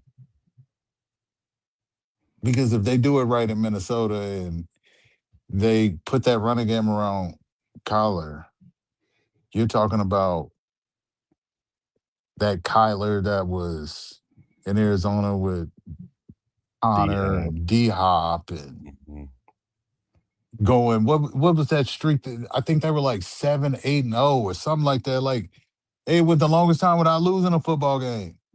It was that dominant on offense. I mean, come on, man. Come on. JJ need to go wrestle with Brock Lesnar in the forest up there in Minnesota. That's all the action he finna get, man. Go hunt with Brock. You know what I'm saying? SummerSlam is up there, man. Go introduce yourself to Mr. Lesnar and that's crazy. see if you can't break into the business, man, because you're done. You're done. Hey, man, you still got the Orlando Storm. The DC Defenders. Yeah. It's not looking good. Hey, it's just not. But yeah, man. We'll see with the Rams, you know what I'm saying? They got some legal problems going on. One of their left tackles, you know what I'm saying? He got some legal trouble, some domestic violence problems. Alec Jackson, he got a little arrested on some DV stuff. You don't want to see your left tackle get arrested, and then he's probably going to get suspended if it's. He told her to make them pancakes. All right. Yeah, man. I ain't gonna tell you no more about them goddamn pancakes. You know I gotta be at practice at 7. I'm sorry. That's not funny. We're not laughing. Not laughing No, at we're this not. young lady. No. Praise to This that is how lady. Joe acts. Yeah. Joe gets mad over flapjacks and sausages. Chris Jones sausages. This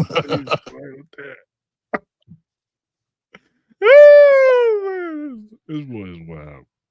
Hey, I'm sorry, man. Joe, I'm your brother, man. I'm sorry. Don't clip that, Mar. And you bet.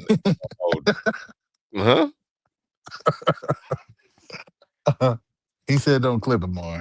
I didn't hear that. Okay, good. Let me ask you a question. What are the Packers doing? Why are they giving Christian Watson this money? Hey, man, can y'all wait to see if homie could stay healthy and give you like a full season? So let me get this straight. You let Romeo Doubs walk, who stays healthy. Now, look, he has his issues with dropping the ball at 9 and 10, but I've seen Romeo Doubs make plays. But my man got a 4-year, $80 million deal, and you let him go. But you decide to overpay Christian Watson 4 years, $110 million. I don't get that. I'm sorry. I would have kept Romeo Doubs. I would have paid him the 4 for 80. I guess they saying eventually his hands will catch up to his speed, and so will his health. I don't know. I guess. No. Yes, I've seen Christian Watson make some big plays, and when he's healthy, he makes big plays on the field. But that's the problem. Dude can't stay healthy. He ain't on there like that. You happy if you can get 7 games out of Christian Watson? I'm not overpaying him. Hell no. Hey, you pay not for that production. No. 17 games. You got a whole. You can get 8, 7, and 9 of them. So who's the other? What's his name? Is it Winks? No, Jatavion, but he left. He gone. Yeah, he gone too. Yeah, he went to where did he go? I can't remember. So basically, it's Christian Watson, and both of the tight ends, Musgrave and Kraft. Reed is actually their best receiver. Okay, Reed. When he's out there, he's their best receiver. Reed. Yeah. And then they got Matthew Golden last year. Yeah, Matthew Golden. He showed some stuff okay. toward the end of the season. They do got Matthew Golden. So you banking on this running game to you basically banking on the Packers to beat the Packers. Your boy Jacobs about to go to he might be problem. Yeah. He problem. He got a bad TV. He just strangled his girl. Yeah, he got some serious problems. Yeah. So they might have to go get a running back. Yeah. It's a little too late for that now. Yeah. I don't know. Maybe this is the rebuild. Hey, you know what I'm saying? Like, I don't know. Alvin Kamara is still out there. Alvin been out there, man. You know what? Listen, you know where I wanted Alvin a year ago. I wanted him here. I wanted him a year ago. But he didn't want to leave New Orleans. Yeah. But he at some point in time, he got to be ready to get up out of there. Wicks went to the Eagles. I wish, man. You think he's going to go to Philly? Who? Kamara. No, I said Wicks went to the Eagles. Oh, Wicks. Okay. Yeah.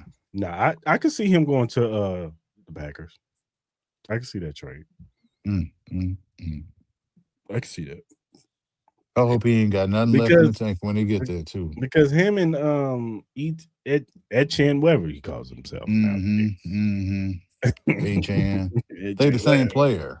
Whatever. They the same player. They're the same guy. So it's just kind of like it don't miss and match. Like it don't. I'm out with Kamara, I want out. I'm gone. Yeah. And if I'm the Saints, it's like, bro, I didn't pay Travis. Him and Kenny pretty much their contracts are not too far off from each other.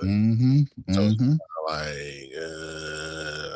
all right, I love you, Alvin, but let me get the value I can because I can't have two running back contracts on this payroll right now like this. So somebody got to go, and he's younger. So,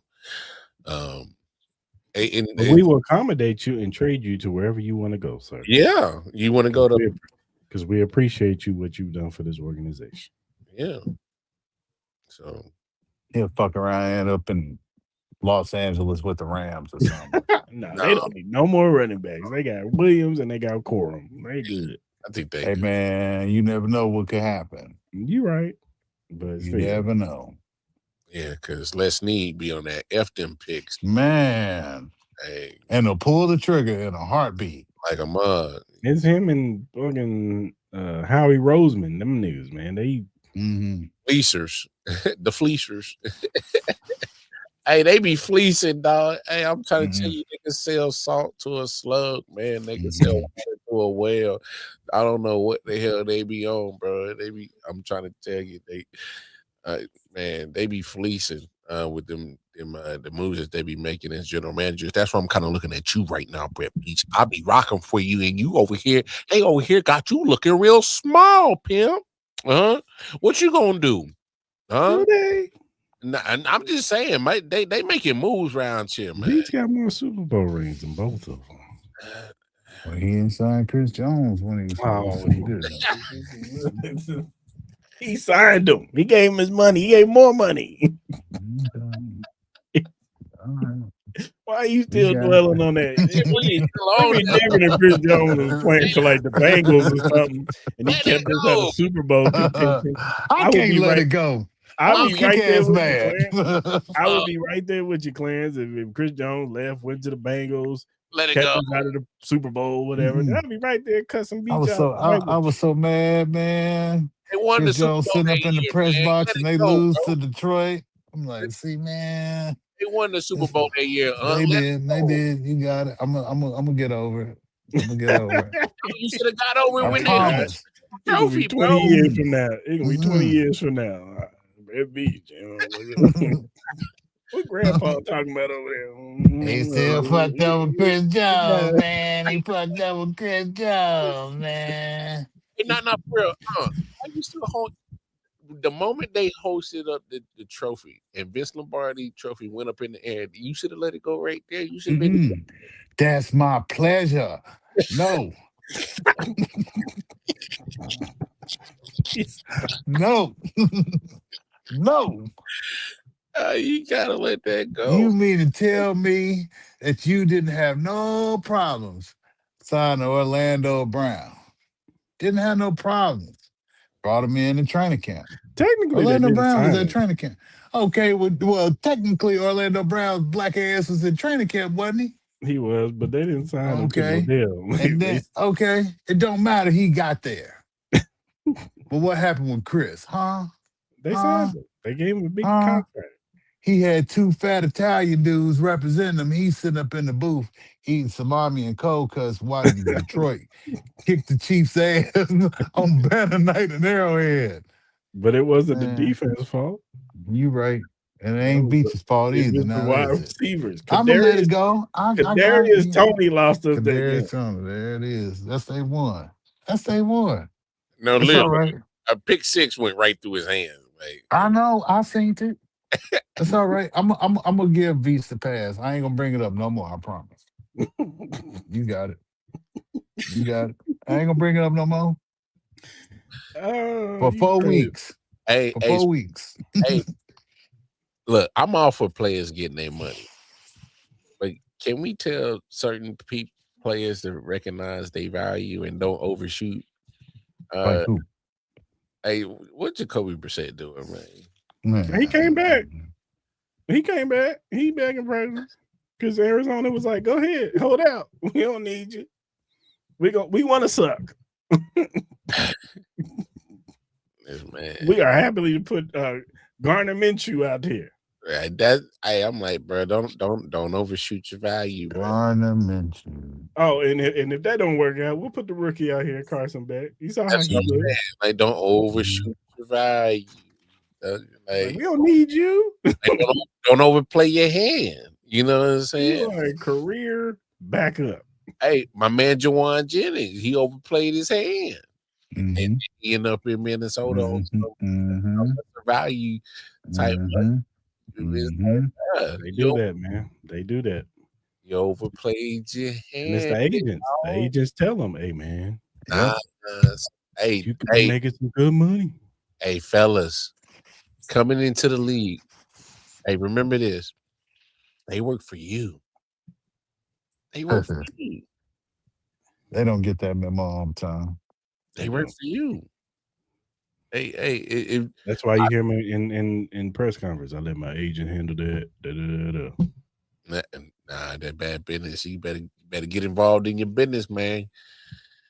You gotta get involved with, because that's why I wish there was another thing, especially I don't mean to get off on a tangent, but I wish they would do with this NIL and this money situation with the college homies. Like, let them get their bread, but let's set up some type of program. We could get them around some people, get them financial literacy and how to manage this money. You know what I'm saying? And get right for it, because I mean it's gonna be practice for you before you get into this league. Because the problem with that, Mar, is that not everybody's parents is out for the best interest for their child. Yeah, look at Nico, a homeboy in Tennessee. Yeah, I hear you. And that's the wild part. I do, because they'll see a quarterback have their son have 4 good games, and then be like, "Oh, yeah, we want more money or we transfer." Yeah. And the school will call their bluff. Well, whatever. Yeah. It is what it is. It happened at UNLV. I saw it happen. Dude had 4 good games. Yeah. Asked for more money and left. And now he a backup. Not even a backup no more. The dude behind him did better. Real talk. Like, bro, hey, just chill. You've been good. Good and terrible. Good and terrible. He had to be a backup at James Madison. Mm-hmm. Good and terrible. So you gotta be careful with that. Nah, that's fair. I hear you. So I hear you, but I'm just saying, like, it's gonna be hard, man, because you gotta want that for yourself. And then you gotta have good parents to be in your ear, be like, "Hey, don't waste all your money, son. We're gonna put this money away for you. So when you if you don't make it to the league, at least you got this little bit of money to start your little business or get your start on whatever you want to do in life. You got this money in the bank for you. This ain't about you, me and your mama, or me, or whoever's raising you. But not every parent think like that. Every parent see millions, they see 3 million. Boom. Oh, we made it. You hear that, kids? Don't be like Joe milking goats on an Amish farm. Take care of your money. Because then you be churning and people be churning you.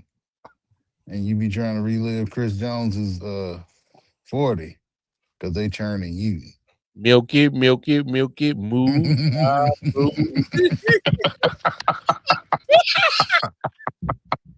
Move, side, move. The hits. Oh no. I hate y'all, man. That's Joe. That's Joe's fault. It's all Joe. That man said, "Move, side, move." Man, took me back. Milk it. I hate y'all. The fact I got that reference is crazy. If you know, you know. Of course. Hey, you know. If you know. Oh, that's crazy, bro. Yeah. Oh, man. Yeah. But yeah, man. Drake London also got paid. Yeah, he did. He got a big old check. Up to $150 million, $100 million guaranteed. With that being said, makes me want to say, Rasheed Rice, you are a dumbass. You're stupid. You're dumb. You see these boys out here getting this bag. All you had to do was have a couple of good seasons with Patrick Mahomes. That could have been you. And it could have been you this season. We could have been talking about you getting 4-5 years, 120 mil, 30, 40 million. Mm-hmm. Now he on full prove it year. But you wanted to play Speed Racer. You wanted to be Vin Diesel with the family. Hey, that's crazy. Not fast. But in this offseason, you want to get smoked out. I'm starting to blame Marv for that. No, I was playing. Hey, don't put that on me, dog. I don't be getting I knew it was trouble when you went down to New Orleans. I saw that picture with you and Cyrus Allen. I said, oh shit. It's over, y'all. Get ready. Oh, it'll be old 2 days later. My man was out there eating crawfish, beignets, and smoking out. And dropping dirty. Yep. That happened in one day. Just one day of my life. When I saw that picture, I was like, yep, that's trouble. Yeah. Gotta make better choices, man. Got to be most careful. So let that be a lesson to some of y'all out there, man. Yeah. Let that be a lesson. Yeah. And don't run out of gas in Utah and have the Amish pull up on you in their wagon. Because they're going to churn you. Churn, baby, churn. You getting churned, buddy. That's what's coming. Churn. It's you, the goats, and the sheep. And somebody going to produce some milk. That's crazy. You know, there used to be a reality show on the Amish. I'm sorry. We get milk somewhere. Milk. Oh no. There used to be a reality show on the Amish about this Amish town. You know, at 18, they get to go live a regular life and decide if they want to go back and be Amish. I don't know any person who would go back and go in the real world, have fun. Yeah. Like, yeah, you know what? Joe, the reason they left. That churning butter thing is where I want to be. Joe, the reason they left. Joe, the reason they left. Joe, the reason. Hey, say what you want, but when them Amish be at them city markets with them pastries, them motherfuckers slap, dog. Are they good? Hey, that churn butter that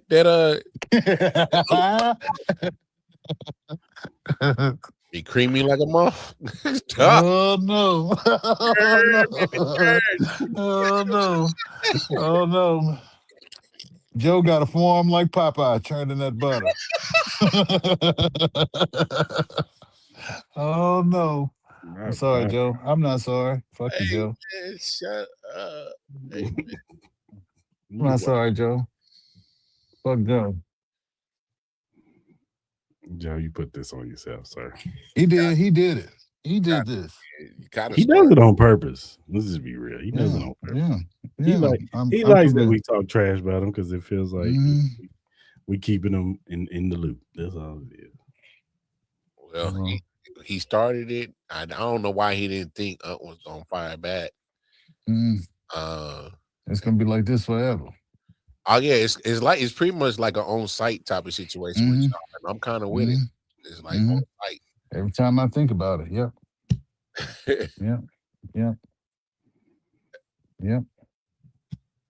That's funny. Fuck Joe. He said you match your thongs to your toes. See? You see what I'm saying? You see what I'm saying?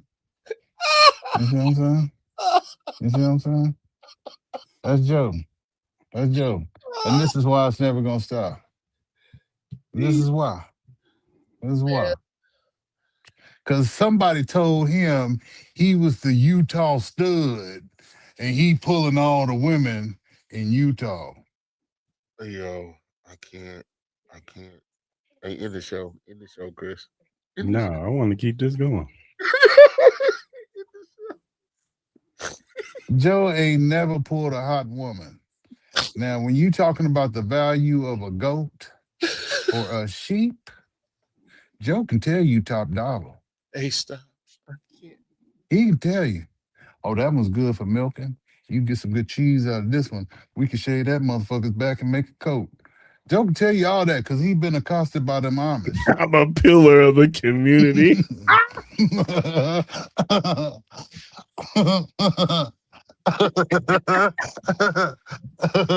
Joe is the town crackhead drunk.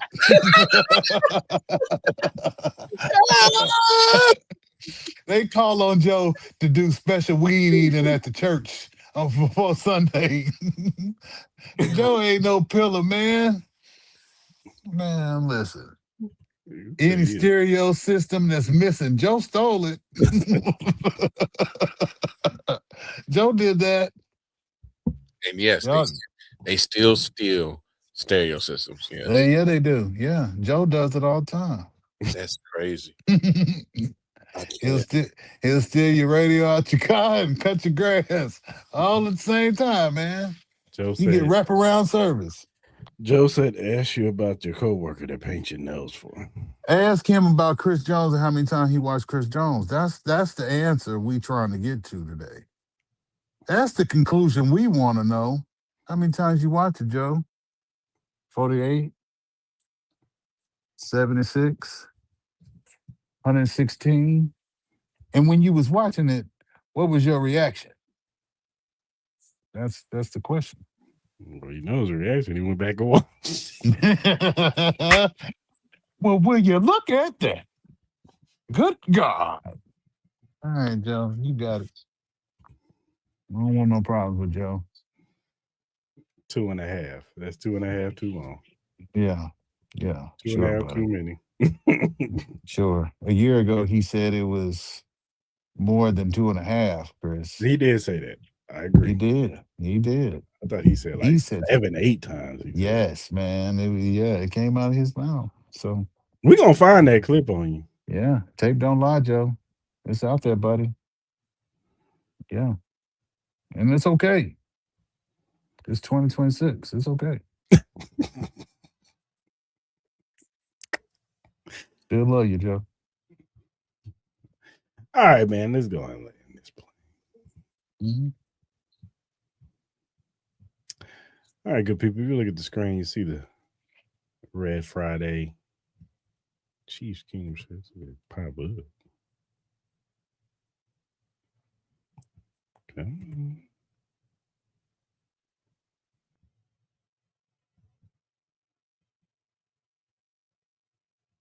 There you go. Damn. The Chiefs Kingdom Red Friday shirts. Go ahead and get yours now. So you can scan that QR code on the back of that shirt, or you can go to any of our social media and you'll see the Printify link. Go ahead, click on it. You'll see the shirt. You'll see our other shirts, our Arrowhead Cheek Podcast shirts with the big 3 on the back. Chris Jones, Patrick Mahomes, and Travis Kelce. Go ahead and cop yours. $25 plus shipping. Go ahead and cop it today.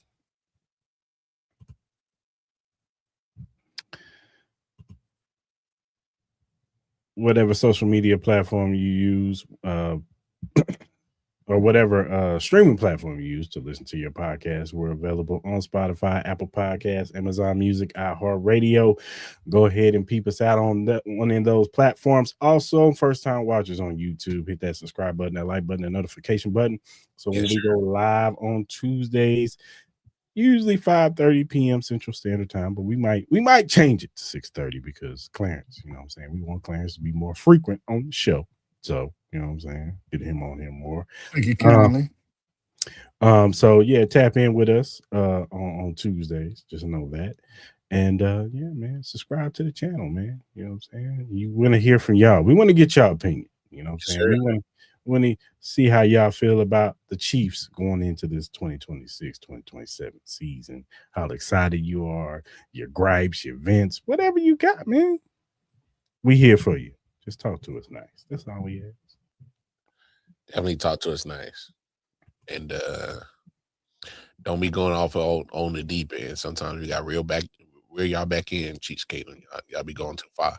Yeah, y'all be tripping out here.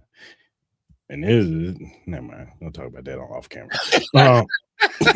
Also, follow us on social media at AH Chief Podcast on X, Instagram, Facebook, TikTok, Threads, Twitch, wherever you are on, you do your social media. We're available. Follow us. We'll follow you back because we're not Hollywood out here. Oh, Joe. Look at Joe. him.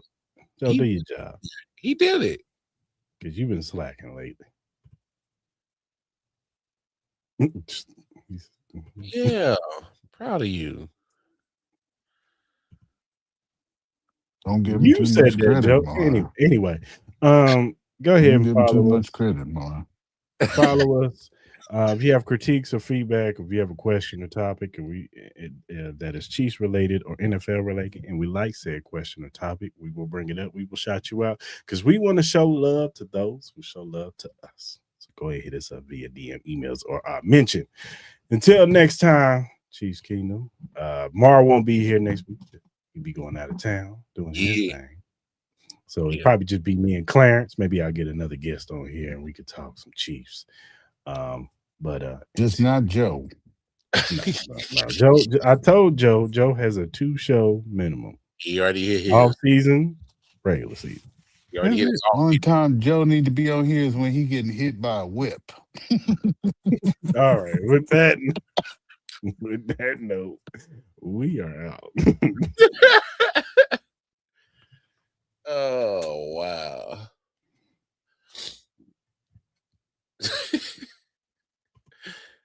As a whole food.